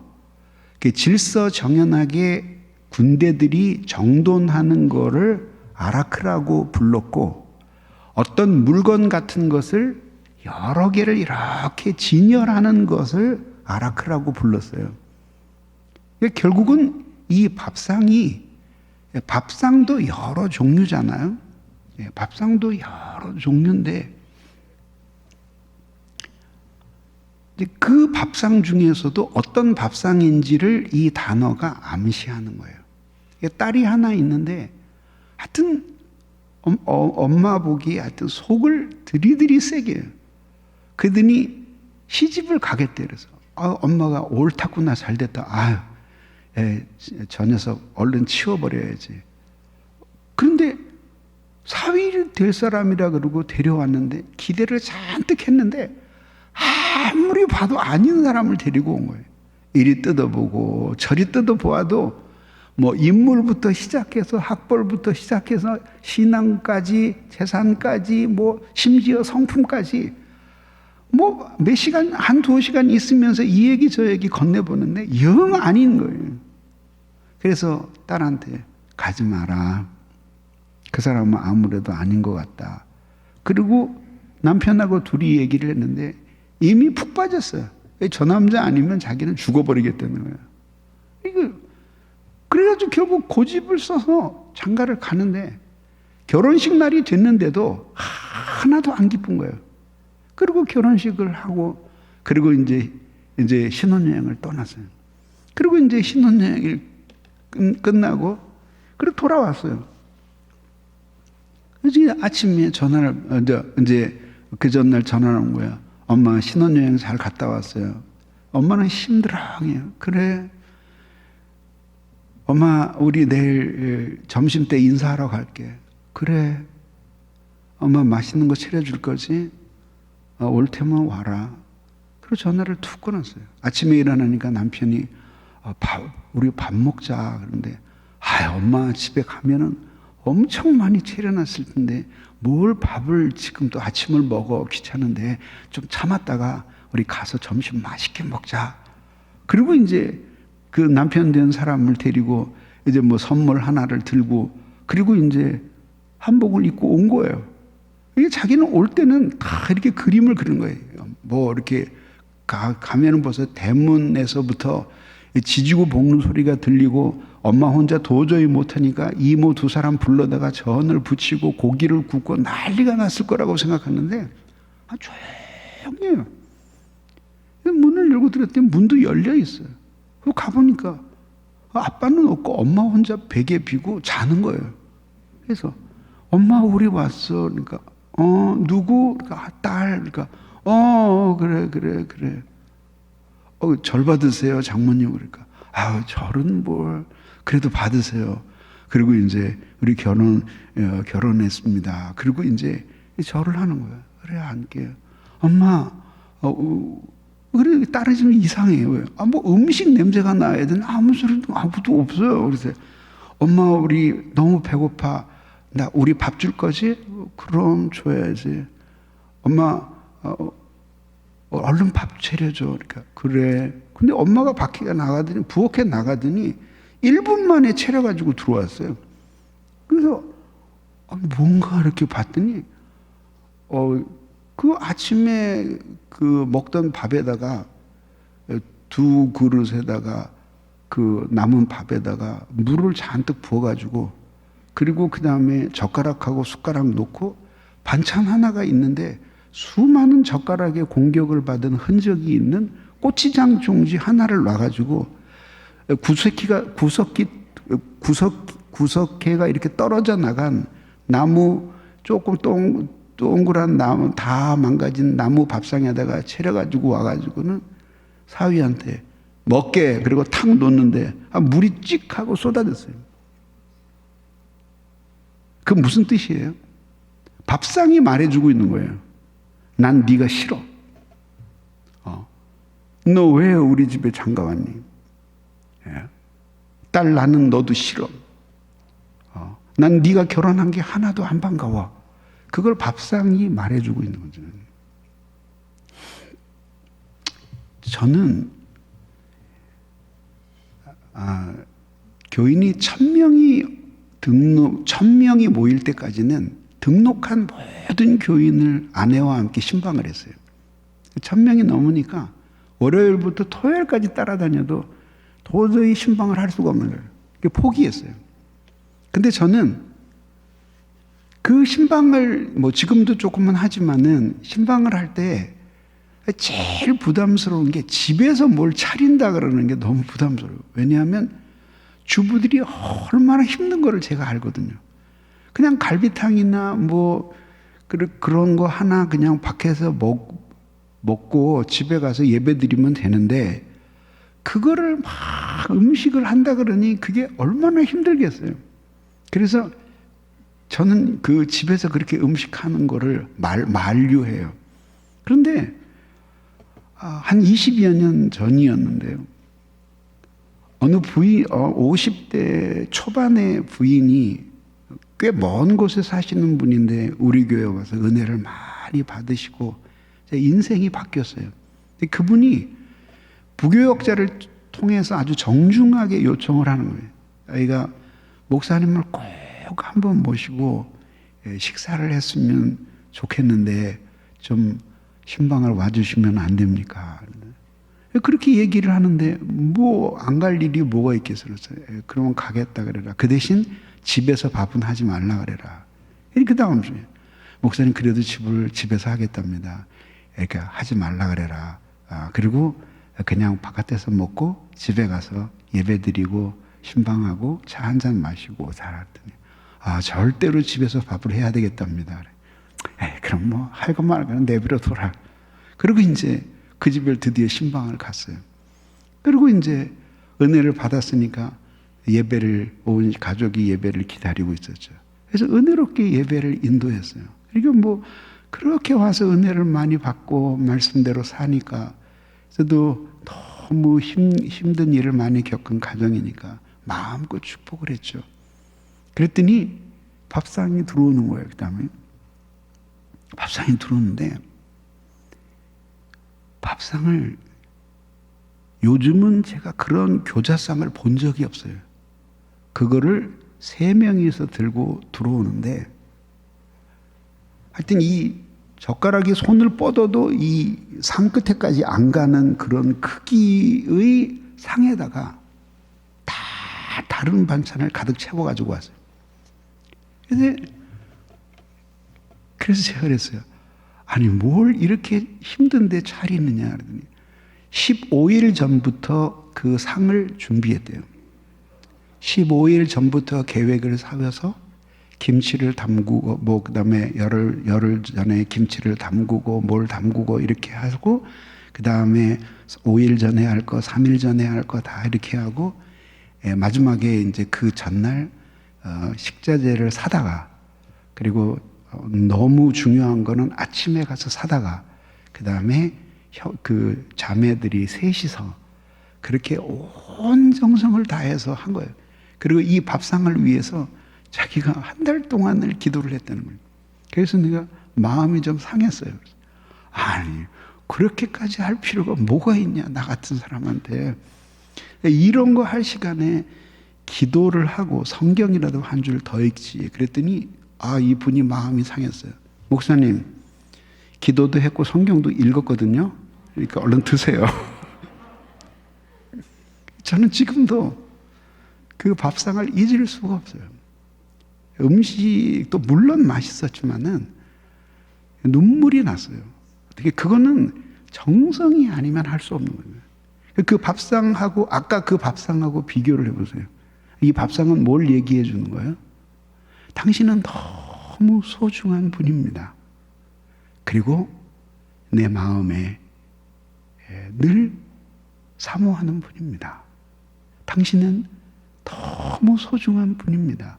라는 언어가 담겨 있는 거죠. 그래서 시인이 하나님 앞에 받았던 식탁은 이렇게 반찬 한두 가지 나오는 식사가 아니라 그렇게 먹을 것이 산의 진미로 가득해서 차려진 그 식탁을 받은 거예요. 하나의 문학적인 비유죠. 자기가 하나님 앞에 받았던 그 대접이 얼마나 컸는가 하는 것을 보여주는 거죠. 근데 그게 뭐냐면 원수의 목전에서, 원래 히브리어 성경에는 나를 미워하는 자들 면전에서 이렇게 나와요.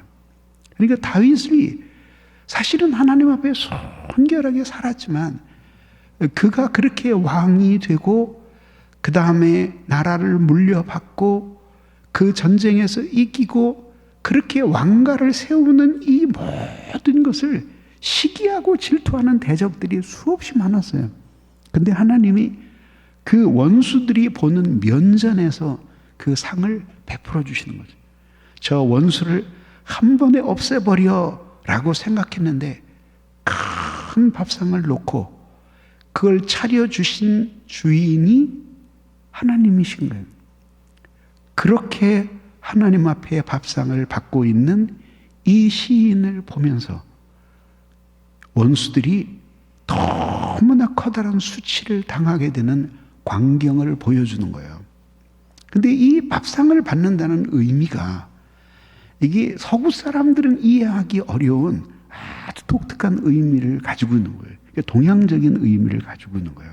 자, 우리 이제 조선시대나 과거로 돌아가 보면은 양반과 상민이 어쩔 수 없는 환경이면은 방은 같이 쓸 수 있어요. 방은, 예. 뭐 남의 집 사랑, 어디 여행을 하다가 남의 집 사랑방에 같이 쓸 수 있어요. 양반이 상민과 함께 밥상을 받는 법은 없어요. 예. 안 먹을지언정 양반은 그렇게 하지 않아요. 그 이유가 무엇 때문이죠? 밥상을 함께 받는다고 하는 것은 형제가 되는 것을 의미하는 거예요. 똑같은 것이 성경에 나와 있는 식사 문화예요. 예수님이 이 세상에 계셨을 때 바리새인과 서기관과 같은 종교 지도자들에게 비난을 받으셨던 이유가 있었어요. 그것은 네 선생님은 왜 저렇게 세리와 창기들 이렇게 너절한 죄인들과 함께 밥을 잡수느냐. 그걸 그 종교 지도자들은 이해할 수가 없었어요. 왜냐하면 세리나 이런 사람들하고 같이 밥상을 한다고 하는 것은 예수님이 그들과 한패다라는 것을, 그들의 형제다라는 것을 고백하는 것이었기 때문이죠. 낯선 거죠. 근데 예수님은 오히려 반대로 말씀하시죠. 나는 죄인을 불러 회개시키러 왔노라. 그러니까 죄인을 불러서 회개하게 하시는 방법이 그들의 형제가 되어주시는 거였어요. 그들과 함께 먹고 마시고 슬픔과 고통을 함께 하면서 한 가족처럼 그렇게 지내시는 것이었어요. 그러니까 사상이 완전히 달랐던 것이죠. 그러니까 이 시인은 지금 그거를 하나님 앞에 너무 감사하고 있는 거예요. 나는 오히려 묻고 싶어요. 다윗에게 가족이 있기는 있었어요. 아버지는 자기를 티끌만큼도 사랑하지 않고 그런 아들이 있는 것도 기억 못할 정도로 그렇게 이 다윗을 아예 신경도 안 쓰던 아버지였고, 형들은 자기를 사람 취급도 하지 않았어요. 그리고 결혼해서도 아내도 마찬가지고 자식도 그렇게 끔찍한 일을 저지르고 살인과 강간 이런 사건들로 가정이 얼룩져요. 이거 사실 어떻게 보면 우리아의 아내 바세바와 불륜을 저지른 것도 사실은 인간적으로 보면 이렇게 마음 둘 곳 없는 이 다윗의 이 심리적인 상태와도 관계가 있는 거예요. 근데 믿음으로 살았을 때는 그런 걸 모두 이기고 순결하게 살 수 있었지만 믿음이 떠나고 나니까 이게 이 사람이 곧바로 자신의 본성을 따라서 타락하게 되는 걸 보여주는 거죠. 그러니까 결국 우리가 하나님의 사람이라는 건 없어요. 주님이 붙들고 계실 때만 하나님의 사람이고, 주님이 당신의 은혜로 그를 잡아주실 때만 주님의 사람이지 하나님의 사람이라는 건 없다. 주님의 은혜에 붙들려서 살아야 되는 거죠. 그렇게 그래서 결국 계시록에 가면 라오디게에 주신 말씀 가운데 예수님이 내가 문 밖에 서서 두드리노니 누구든지 내 음성을 듣고 문을 열면 나는 그에게 들어가 먹고 그는 나로 더불어 먹으리라. 또 먹는 이야기가 나오는 거죠. 결국은 주님의 영원한 생명을 함께 누리며 사는 그리스도와의 연합을 먹는 것으로 표현한 거예요. 결국 이것은 하나님과의 생명적인 관계를 보여주는 거예요. 결국은 이 시인의 영혼의 빈 잔이 가득 채워진 것은 나라의 부강함, 보물 그런 것이 아니었어요. 그 위대하신 하나님이 자기와 같은 하찮은 인간을 찾아오셔서 모든 원수들이 보는 앞에 밥상을 베풀어 주신 것처럼 하나님의 말씀으로 시인을 먹이시고 그 영혼을 다시 살아나게 하시고 변화시켜서 살게 하신, 그것 때문에 이 시인이 영혼의 빈잔이 가득 가득 찬 그 감격을 누리면서 살아가고 있는 것이에요. 여러분들은 하나님과의 관계가 어떻습니까? 주님의 생명이 여러분 마음속에 있습니까? 주님의 그 은혜가 여러분의 마음속에 충만하게 있습니까? 예배를 드릴 때마다, 성경을 읽을 때마다 하나님의 말씀이 여러분들의 영혼을 배부르게 하고 있습니까? 정말로 주님이 나 같은 인간에게 베푸시는 영혼의 식탁이 그렇게 하찮은 식탁이 아니라 온갖 아름다운 하늘의 진미로 가득 찬 그런 식탁을 여러분에게 베풀어 주십니까? 너무 병들고 기운이 없을 때 정말 사랑하는 사람들과 만나서 한 끼 식사만 맛있게 먹고 집에 가서 자도 아침에 일어나면 자기의 육체의 힘이 많이 생겼다는 것이 느껴져요. 이건 영혼도 마찬가지예요. 육체는 끊임없이 음식을 소비해야 생명을 유지할 수 있고, 영혼의 생명은 하나님의 말씀을 먹음으로써만 생명을 유지할 수 있는 거죠. 여러분 아무리 교회 다녀도 매주마다 매 순간 여러분의 마음을 움직이는 하나님의 말씀이 없으면 그 생명을 누리면서 살 수가 없어요. 그래서 아무리 오래 예수를 믿고 오래 신앙생활 합쳐도 지금 내 마음을 움직이는 말씀이 없으면 안 믿는 사람하고 비슷하게 사는 거예요. 다윗이 밧세바를 만나기 전까지 불황무도한 삶을 살았어요. 얼마나 사무엘하 11장까지 눈처럼 순결한 삶을 살며 그렇게 하나님을 사랑한 사람이었고 하나님의 사랑을 받은 적이 없는 그런 인물이었어요. 그렇게 순결하게 하나님을 사랑하고 아무 탐욕도 없이 하나님만 사랑하던 사람이고, 이미 그때만 해도 하나님의 말씀에 대한 굉장히 깊은 지식을 가지고 있었어요. 근데 결국은 은혜에서 멀어지고 그 사람의 마음을 움직이는 하나님의 말씀이 사라지고 나니까 짧은 순간에 범죄하고, 그리고 인간 쓰레기 같은 짓을 하면서 마지막에는 우리아까지 죽이는 그런 끔찍한 살인의 죄를 저지르잖아요. 그게 인간이에요.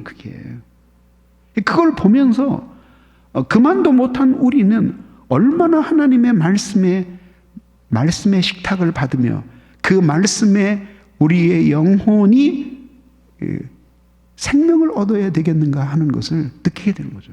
예수님과의 관계가 생명적인 관계입니까? 정말 예수의 생명에 내가 결탁되어 있어서 그분 없이는 살 수 없다고 하는 깊은 확신이 있습니까? 그래서 오늘도 내 마음에 하나님의 말씀이 살아있어서 그 말씀이 감동이 되고, 그 감동이 생명을 주고, 그 생명이 나에게 힘을 주고 능력을 주고 권능을 주어서 하나님의 뜻대로 살아갈 용기와 힘을 갖고 기쁨을 갖게끔 만들어주고 있습니까? 이게 우리가 물어야 하는 질문인 것이죠.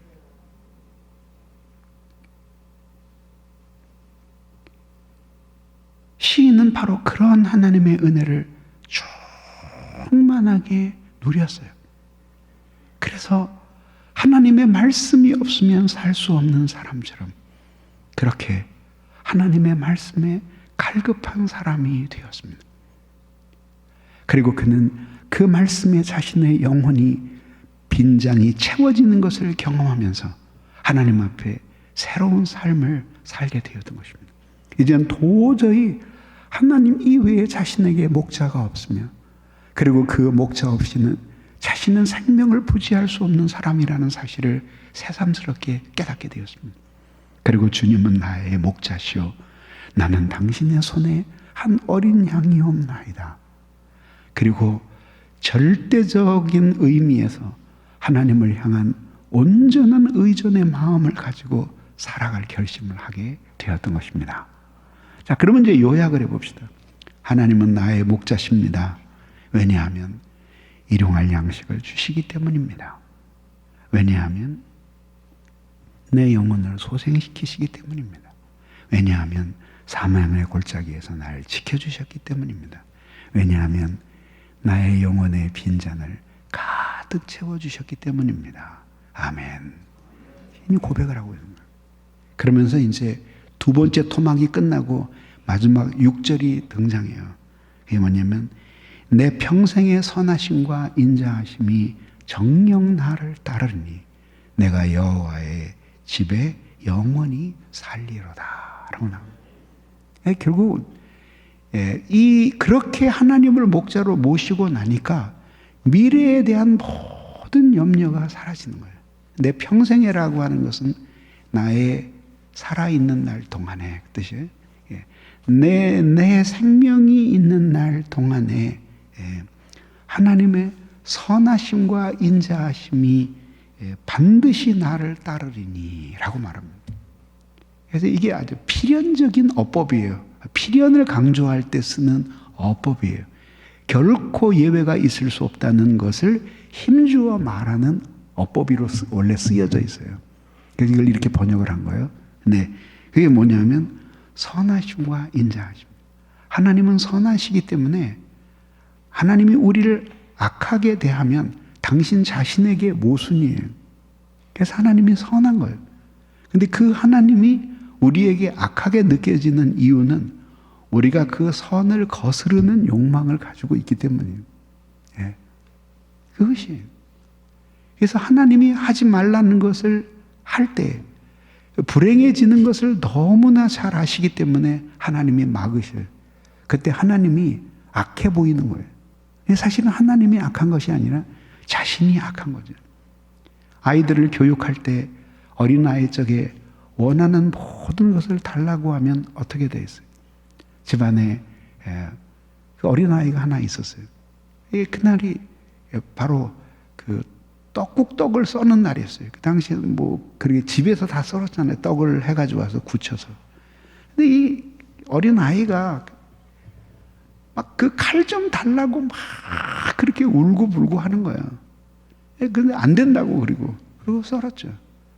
근데 참 이상하게 어른들이 둘이 앉아서 떡을 썰다가 다 잠깐 자리를 비운 거예요. 근데 방 안에서 비명 소리가 들리는 거예요. 그 녀석이 그 칼을 탁 가지고 자기 손을 비인 거예요. 그 어른들이 나가고 자기가 그렇게 달라고 해도 안 주던 그 칼을 자기 손으로 탁 넣었을 때 이 아이는 얼마나 기뻤겠어요. 근데 어떤 일이 일어났어요? 손을 베이는 일이 일어나요. 그러니까 이거를 기억하시면 돼요. 하나님이 주신 것 중에는 나쁜 것이 없고 하나님이 안 주신 것 중에는 좋은 것이 없어요. 그거를 받아들이는 것이 신앙이에요. 그러니까 그러면 마음의 상처를 받을 일이 없어요. 그게 바로 하나님의 선하심에 대한 확신이에요. 인자하심은 뭐냐 하면은 히브리어 성경에 헤세드라는 단어예요. 이거는 하나님의 자비로운 성품에서 우러나오는 박애적인 사랑이에요. 다시 말해서 우리가 뭔가 이용 가치가 있어서 사랑해 주는 사랑이 아니라 하나님 자신이 사랑이시기 때문에 하나님 성품에서 우러나오는 그 사랑을 얘기하는 거예요. 성도는 이런 하나님의 인자하심을 덧입은 사람을 가리켜서 성도라고 부르는 거예요.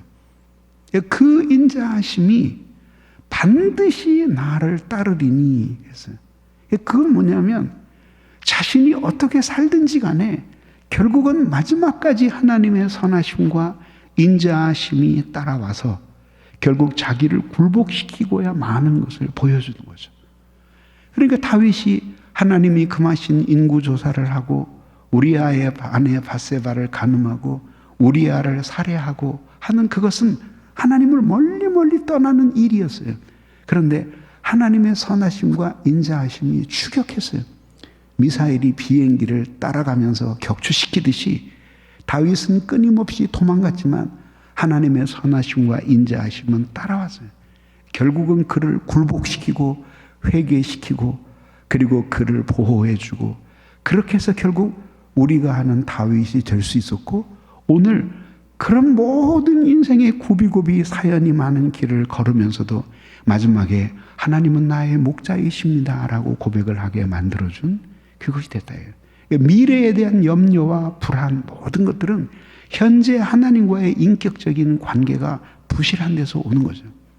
내가 그분 안에 있고 그분이 내 안에 계셔서, 그래서 아무것도 염려할 수 없는 삶을 사는 것, 이게 예수를 믿는 행복인 것을 믿으시기를 바랍니다.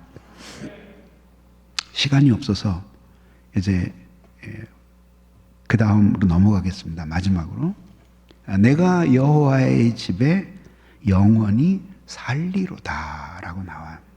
근데 이게 살리로다 라고 번역된 이 단어가 이렇게 잠깐 있는다는 그런 것이 아니라 아예 거주한다는 거예요. 그래서 옛날에 성경에는 거하리로다 이렇게 되어 있잖아요. 그게 굉장히 좋은 번역이에요. 이게 살리로다거든요. 그러니까 그렇게 우리가 집을 지을 때, 특히 시골에서 집을 지을 때는 집을 지어서 1년, 2년 살다가 팔아버리려고 집을 짓는 사람은 별로 없어요.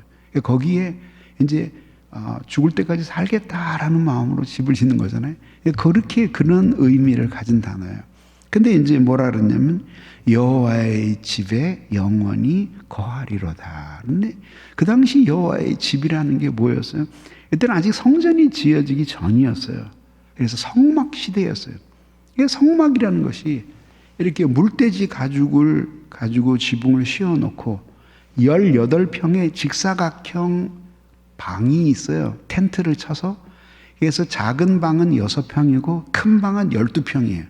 12평을 성소라고 불렀고, 그 다음에 6평의 작은 방을 이제 성소를 거쳐서 가면은 지성소가 나왔는데 그건 6평짜리예요. 거기에 법궤가 있고, 그리고 거기는 대제사장만 1년에 한 번씩만 들어가서 이스라엘을 위해서 속죄를 하는 곳이었기 때문에 거기를 속죄소라고도 불렀어요.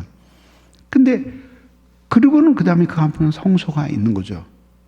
그렇게 된 이동식 성전이에요. 그거를 광야 생활할 때에 치면, 그거를 치고 그 다음에 12지파가 그거를 중심으로 뺑 돌려서 진을 치고 거기에 머물면서 하나님의 인도를 기다렸고, 그리고 그 바로 성막에는 구름기둥과 낮에는 구름기둥, 밤에는 불기둥으로 이스라엘 백성을 인도해 주셨던 거죠. 그거예요.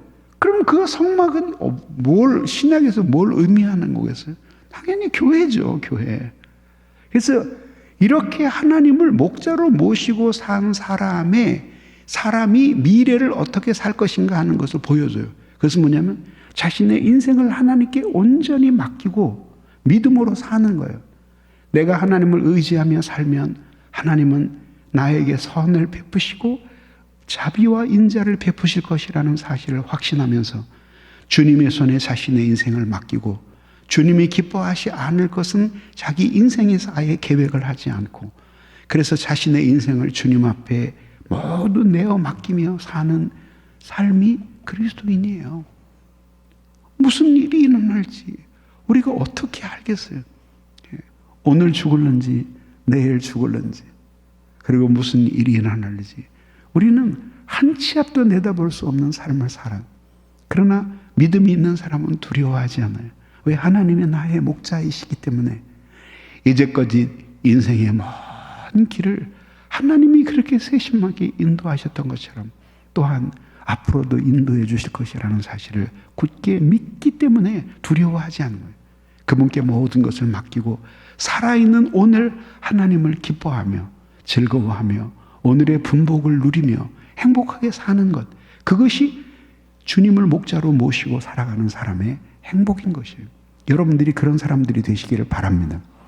그리고 그 마지막이 하나님의 교회에서 사는 것이에요. 그게 그리스도인의 삶인 거예요. 어쩜 그렇게 우리 노원로 목사님하고도 아까 잠깐 얘기를 나눴는데, 그러니까 62년도에부터 이 교회에 목회를 하셨다니까. 언제요? 제가 초등학교 다닐 때 일인데. 근데 세월이 좀 그렇게 빠른지 몰라요. 젊은 나이에 믿음 하나로 지하실에서 교인 7명이 모여서 교회를 개척한 게 엊그제 같은데 30년이라는 세월이 흘렀어요. 얼마나 빠른지 상상도 안 가요. 믿어지지가 않아요. 그렇게 빨리 지나간 게 과거만 그렇게 빨리 지나가는 게 아니라 앞으로도 세월도 그렇게 빨리 지나가는 거죠. 그게 우리의 인생이에요. 하나님을 목자로 모신 사람은 그렇게 인생이 덧없이 흘러간다고 생각하지 않는 사람이에요. 그래서 지금 생각해 보면 제가 이 나이인데도 제가 그 강원도에서 유치원을 다녔어요. 선교사가 하던 교회가 있었고 거기 유치원 다녔어요. 지금도 또렷하게 기억이 나요. 다는 아니지만 그 마룻바닥 그리고 나무로 만든 블럭 그 다음에 마당에서 아이들이 뛰어다니는 소리 그리고 초등학교 길가에 난 풀꽃들 그리고 추운 겨울이면 냇가에 나가서 형들이 팽이질하는 모습을 보면서 또 연을 날리는 모습을 보면서 그렇게 부러워하던 때가 엊그제 같아요. 근데 60년이 훨씬 넘는 세월이 흘렀어요. 이게 어떻게 사실일 수 있겠어요? 근데 이렇게 잠깐 동안 흘러가는 것이 우리네 인생이에요. 젊은 청년이 예수 믿겠다고 교회에 왔는데 그 청년들이 이제 그 자녀들을 대학에 보내고 심지어는 시집 장가를 보내는 그런 때가 온 거죠.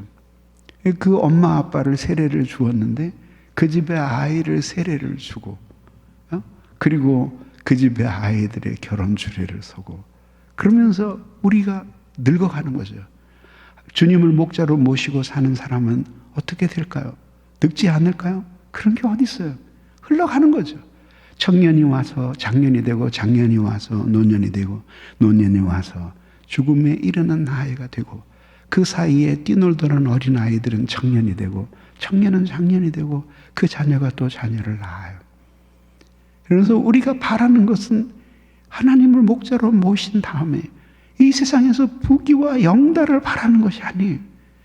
그렇게 주님의 놀라운 사랑을 온몸으로 받고 그 피로 구원하셔서 주님이 어둡고 험악한 세상에서 주님을 발견하게 하셨고 주님을 의지하며 살게 하셨으니 이 믿음이 어찌 우리가 얻은 거겠어요? 하나님의 주신 선물이죠. 우리에게 주신 그 고귀한 사랑을 생각해 보면서 일생에 살아온 것이 모두 주님의 은혜가 아닌 것이 없어요. 당연한 것 줄 알았던 모든 것들이 주님을 마음의 목자로 모시고 보니까 모든 게 하나님의 은혜였고 걸음걸음마다 하나님이 우리에게 베푸신 사랑이 아닌 것이 아무도 없었던 거예요. 그 젊은 시절 패기만만하고 하고 싶은 일도 많았던 세월이 덧없이 흘러가고 그리고 머리는 백발로 변해가요. 그리고 그 뛰놀던 아이들이 결혼을 하고 그리고 우리는 나이를 먹어가요. 그리고 이제 모든 사람들이 이렇게 돌보아주고 그리고 존경을 표하는 노년을 맞이하게 돼요. 그리고 마지막에 어떻게 될까요? 뭘 어떻게 돼요? 그러다 그냥 죽는 거죠. 그리고 이제 죽습니다. 내가 죽어요. 그러면 나 평신도로 살다가 죽었는데 장례를 지내요. 요즘은 그렇게 안 하지만 예전에는 모두 그 관을 메고 교회를 들러갔어요. 그래서 교회에 와서 마지막으로 이제 부활의 그날까지 묻히기 전에 청들었던 교회를 관에 누워서 시체가 되어서 마지막에 도는 거야.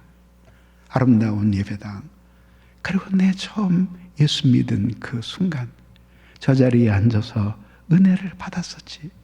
저기에 어떤 권사, 어떤 집사, 어떤 청년이 함께 앉아서 주님을 찬양하고 눈물로 기도를 했었지.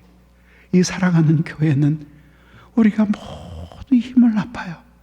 벽돌 한 장씩을 놓으며 그렇게 어려운 처지에서 십시일반으로 헌금을 해서 지은 교회였고 이 교회에서 예배를 드리는 동안 내 영혼은 하나님의 생명을 얻었고 그리스도 예수의 사랑을 알고 하나님이 나를 위해 차려주시는 그 아름다운 영혼의 식탁을 매주 받으며 그렇게 나는 험한 이 세상에서 흔들리지 않는 믿음의 사람으로 살아올 수 있었지. 그렇게 하며 결국 마지막에 목사님의 축도를 받고 떠나는 거예요. 젊은이들이 모두 서서 아쉬움의 눈물을 흘리며 내가 저 장로님처럼, 저 성도님처럼, 저 집사님처럼 저렇게 믿음을 지키며 아름답게 주님을 전파하다가 죽을 수 있도록 영광스러운 이 노년의 죽음을 허락해달라고 눈물을 훔치는 젊은이들을 뒤로하고 그리고 장지를 향해 떠나가는 거예요. 그리고 거기서 묻혀서 부활의 그날이 될 때까지 그 땅에서 우리의 육체는 썩고 우리의 영혼은 하나님께로 돌아가고 우리의 육체는 거기서 우리의 영혼과 재회할 날을 기다리는 것이 성도의 일생이에요. 그래서 모두 죽으면 한 줌의 흙으로 돌아가는 거예요. 이렇게 주님을 목자로 모신 성도들이 마지막 해야 될 일은 뭐냐면 살아있는 동안에 이 교회를 진심으로 사랑하는 사람들이 되는 거예요. 그 은혜를 주신 내 예수시니 이전보다 더욱 사랑합니다. 1970년대에 있었던 실화예요. 실화. 엄청나게 가난했죠. 아마 70년대 후반 말쯤 되었을 것 같아요. 저 전주에 있는 어느 병원에서 환자하고 원장하고 승강이를 하고 있는 거예요. 환자는 제발 좀 그렇게 해주시옵소요, 선생님. 그랬더니 의사 선생님이 그건 안 될 일입니다. 그건 있을 수도 없는 일입니다. 무슨 일이 있었던 걸까요? 이게 환자는 와서 병을 고쳐달라는 게 아니라 자기의 눈을 빼달라는 거예요. 그 당시에는 장기 판매가 자유로웠어요. 규제된 지 얼마 안 돼요. 이 사람이, 멀쩡한 사람이 와서 원장님한테 눈물을 흘리면서 제 눈을 빼주십시오 그러는 거예요. 그 도대체 왜 그러냐 했더니 자기의 눈을 팔겠다는 거예요. 그래서 이제 당신이 왜 눈을 팔려고 그러냐, 그러니까 전 돈이 필요합니다. 그 당시에도 장기 신장을 떼어서 팔거나 피를 뽑아서 매혈을 하는 사람은 있었지만 눈을 파는 사람은 없었거든요. 이 사람은 자기 눈을 사겠다는 사람이 있으니까 이제 그 사람하고 연결을 해서 자기 눈을 팔고 싶다는 거죠. 의사가 윤리상 나는 그런 일은 할 수 없다. 그래서 이제 이 원장님이 도대체 당신은 왜 눈을 팔으려고 그러냐 그랬더니 이제 마지못해서 자기 얘기를 털어내는 거예요. 시골에서 신앙생활을 하는데 목사님이 오셨는데 교인이 너무 조금이니까 목사님의 생활비를 드릴 수가 없어요. 그래서 목사님이 몇 분이 오셨다가 다른 교회로 가셨어요. 그리고 교인이라고 시골에서 요것만 하면 마칠 거예요. 한 10명 모이는 교회였는데 목사님이 가고 나니까 그래도 주일은 어떻게 목사님을 빌려다가 예배를 드린다고 하는데 11시에 못 드리겠죠. 다른 시간에 예배를 드리는데 문제는 새벽 기도하고 수요 예배, 금요 예배가 문제였어요. 근데 그 15명의 교인 중 그 교회에 가장 오래 다닌 사람이 이 집사님밖에 없는 거예요. 그러니까 모든 지체들이 목사님이 우리를 위해 새벽 기도를 인도해 주십시오. 우리를 위해 수요 예배를 인도해 주십시오. 금요 기 예배를 인도해 주십시오. 이렇게 된 거예요. 그래서 결국은 이 사람이 목회자가 아니라 그냥 근근덕신으로 하루하루 일을 해서 먹고 사는 사람인데 본의 아니게 그 교회에 목회자 역할을 하게 된 거예요. 그래도 그게 하나님이 자기에게 주신 사명이라고 생각하고 빨리 목사님을 보내달라고 기도하면서 한시적으로 새벽기도 석호랑 인도를 하기로 한 거예요. 그래서 결국 하다 보니까 성경을 가지고 뭐 되든 안 되든 말씀을 전해야 됐고 목회 아닌 목회를 하게 된 거예요.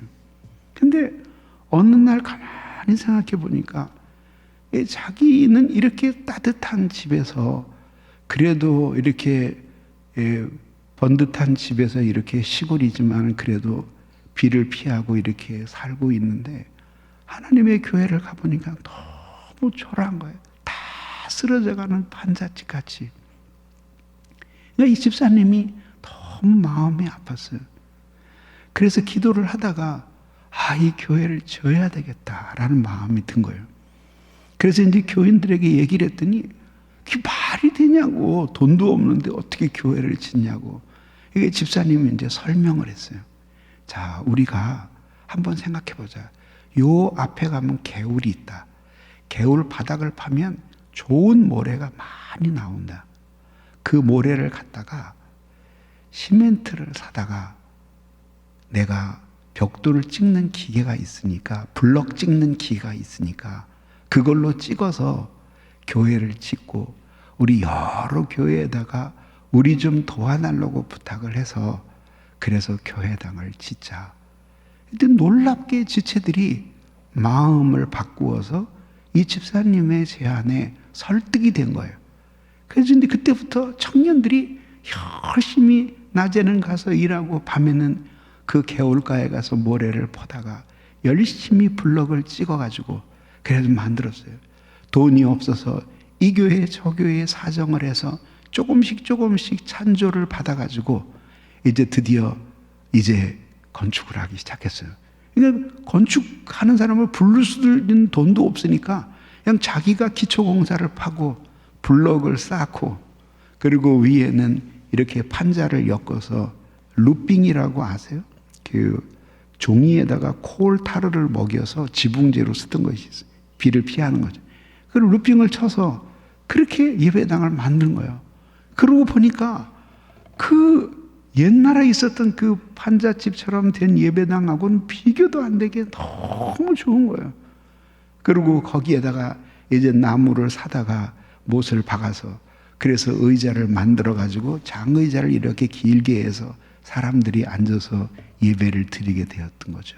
근데 정말 너무 애석하게도 그렇게 지어놓은 지 얼마 안 됐는데 엄청난 태풍이 그 지방에 몰아닥쳤어요.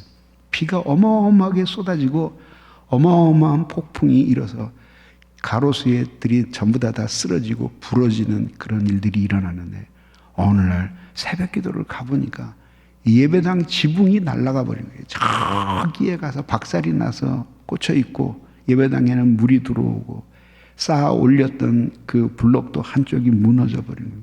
그러니까 집사님이 가서 통곡을 하며 울었어요. 그러고 나서 생각을 해보니까 도저히 해결의 길이 없는 거예요.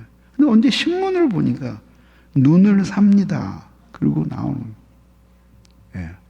예. 연락을 했어요. 그랬더니 그때 돈으로 뭐 50만 원인가 얼마를 굉장히 큰 돈이죠.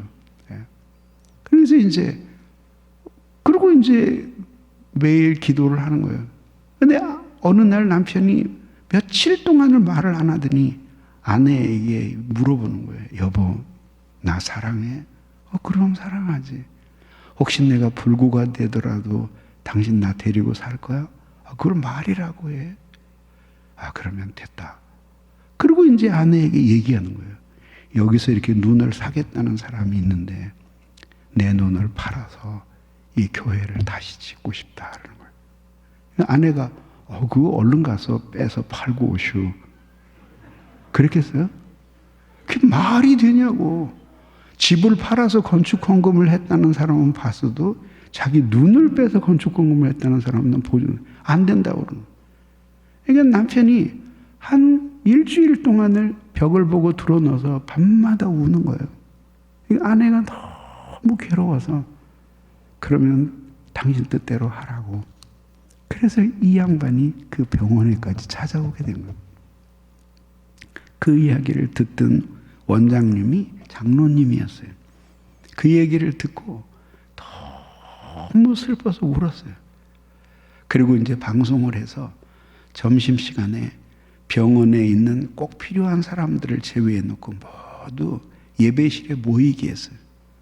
그리고 자기가 장로지만 교회를 그렇게 생각한 적이 없는데 이 집사인 이 가난한 이 양반이 어떤 환경에 처해 있고 왜 그 병원을 방문했는지를 설명해 주는데 울음바다가 됐어요.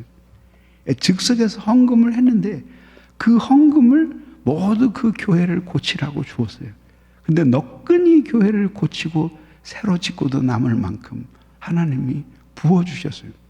저는 신학교 다닐 때 그 전에 이미 일어난 일인데 그 이야기를 듣고 정말 며칠을 울었어요. 내가 이렇게 그리스도의 교회 때문에 내가 예수를 믿고 하나님의 말씀을 받고 고난과 시련을 당했을 때 지체들이 그렇게 기도해주고 그리고 괴롭고 힘겨울 때마다 우리가 찾아갈 수 있는 곳이 교회밖에 더 있어요. 이렇게 와서 하나님 앞에 온갖 사랑을 받았는데 내가 과연 그렇게 교회를 사랑한 적이 있었는가? 참 많이 울었어요. 그게 바로 하나님을 목자로 모신 사람이 마지막에 살아내야 할 삶인 거예요. 마지막에 무엇이 남겠어요? 한 교회를 그렇게 사랑하고 머리가 하얘졌는데 정한 교회가 없이 떠돌아다니는 것은 인생이 너무 비참한 거예요. 사랑하는 교회가 있어서. 그래서 이 교회를 위하여 자신의 모든 것을 드리며 주님을 사랑하며 살다가 어느 날 죽는 거예요. 인생의 왕운이 깃들어서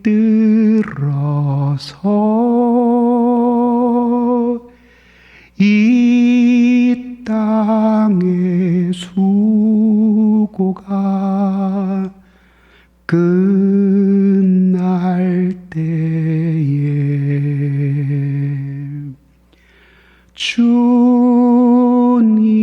주님을 섬기다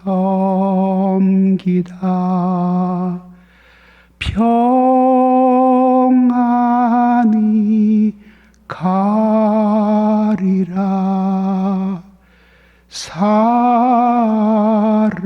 사랑의 주네 주님께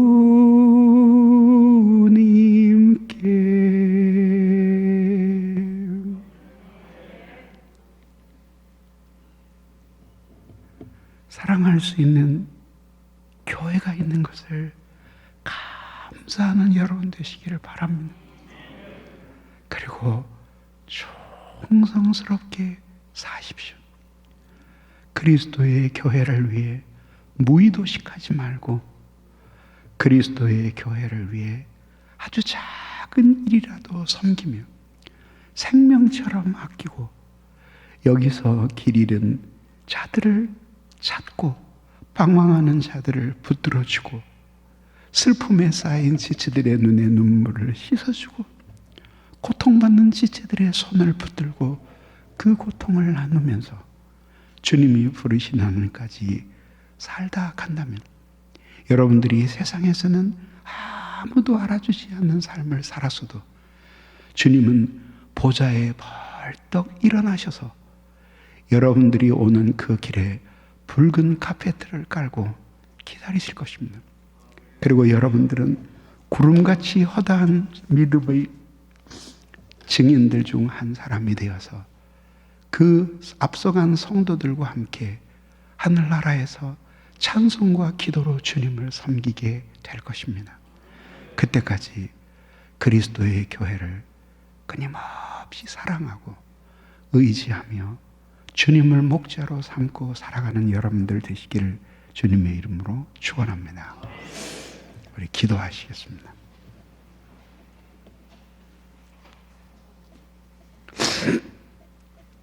오늘 이 시간에 우리 기도할 때 기도하시고 우리 담임 목사님 축도해 주시겠습니다. 우리 같이 기도할 때 하나님 은혜를 내려 주시옵소서. 우리가 일생 사는 동안에 이렇게 주님을 목자로 모시고 우리의 영혼을 주님으로 가득 채우며 그 주님의 말씀을 받으며 선한 목자의 그늘 아래서 착한 양떼들로 살아가도록 우리에게 주님을 사랑하는 마음을 충만히 부어주시도록 우리 함께 기도하겠습니다. 사랑이 많으신 하나님 감사합니다. 부족한 저희들을 주님께서 사랑해 주시고 하나님 오늘 이 시간에도 우리를 붙들어 주신 감사하옵나이다. 자비로우신 하나님 아버지 은혜를 내려 주시옵소서. 저희들이 이런 주님의 사랑을 입어 주님의 자녀가 되었고 주님의 손에 기르시는 한 마리의 양이 되었나이다. 아버지 하나님을 멀리 떠나고 주님의 마음을 아프게 해드렸던 모든 것을 용서해 주시고 오늘 이 시간에 저희들이 다시 한번 주님의 품 안에서 사는 어린 양들이 되도록 은혜를 내려주시기를 원하옵나이다. 하나님이 그 큰 은혜를 우리에게 부어주셔서 아버지 앞에 살게 하셨사오니 하나님 아버지 우리가 주님 의지하고 일평생 아버지 하나님 앞에 살 수 있도록 은혜를 내려주시고 우리의 마음과 뜻과 성품을 다하여 온전히 주님을 섬기며 사랑과 은혜 안에 살 수 있도록 저희를 붙들어 주시옵소서. 일생의 주님의 사랑을 마음에 새기고 성도된 것을 기뻐하며 하나님의 은혜와 감격 속에서 매일매일을 살아드릴 수 있도록 도와주시옵소서. 어둡고 험한 길에서 우리를 불러 주님의 자녀가 되게 하시고 그 피에 우리를 씻어 선한 하나님의 자녀가 되게 해주셨사오니 하나님 아버지 온 마음을 다하여 주님을 사랑하고 생명 다하는 날까지 교회를 사랑하며 성도를 섬기게 하여 주시기를 원하옵나이다. 내 영혼의 빈잔을 주님으로 가득 채우셔서 어디에 있든지 주님을 자랑하고 주님 때문에 기뻐하며 온 생애를 드리며 살 수 있도록 우리를 붙들어 주시옵소서. 온갖 시련과 고난 속에서 우리를 건지신 하나님 오늘 이 시간에도 우리에게 은혜를 내려주시고 성령의 충만한 은혜로 우리를 채워주시옵소서. 어두운 세상의 빛으로 살게 해주시고 험한 세상에서 등불로 살게 해주시옵소서. 광야와 같은 세상에서 저희들이 구원을 받아 주님의 사랑받는 자녀가 되게 하셨사오니 이 은혜를 기억하며 일평생 동안 하나님 사랑하고 의지하며 일평생 주님을 의지하는 저희들이 되도록 은혜를 내려 주시옵소서. 주님이 우리를 붙들어 주시기를 간절히 빌고 원하옵나이다. 우리의 마음에 빛을 주시옵소서. 어두움을 물러가게 해 주시옵소서. 저희들의 마음에 어린아이와 같이 순결한 사랑을 주시옵소서. 일평생 변함없는 마음으로 주님을 사랑하고 교회를 사랑하며 일평생을 살도록 저희를 도와주시옵소서. 인생의 황혼이 끝날 때 주님 앞에 부름을 받게 해주시고 온 마음을 다하여 주님을 사랑하고 예수를 위하여 사는 저희들이 되도록 은혜를 내려주시기를 간절히 빌고 원하옵나이다. 아버지 하나님이 함께하여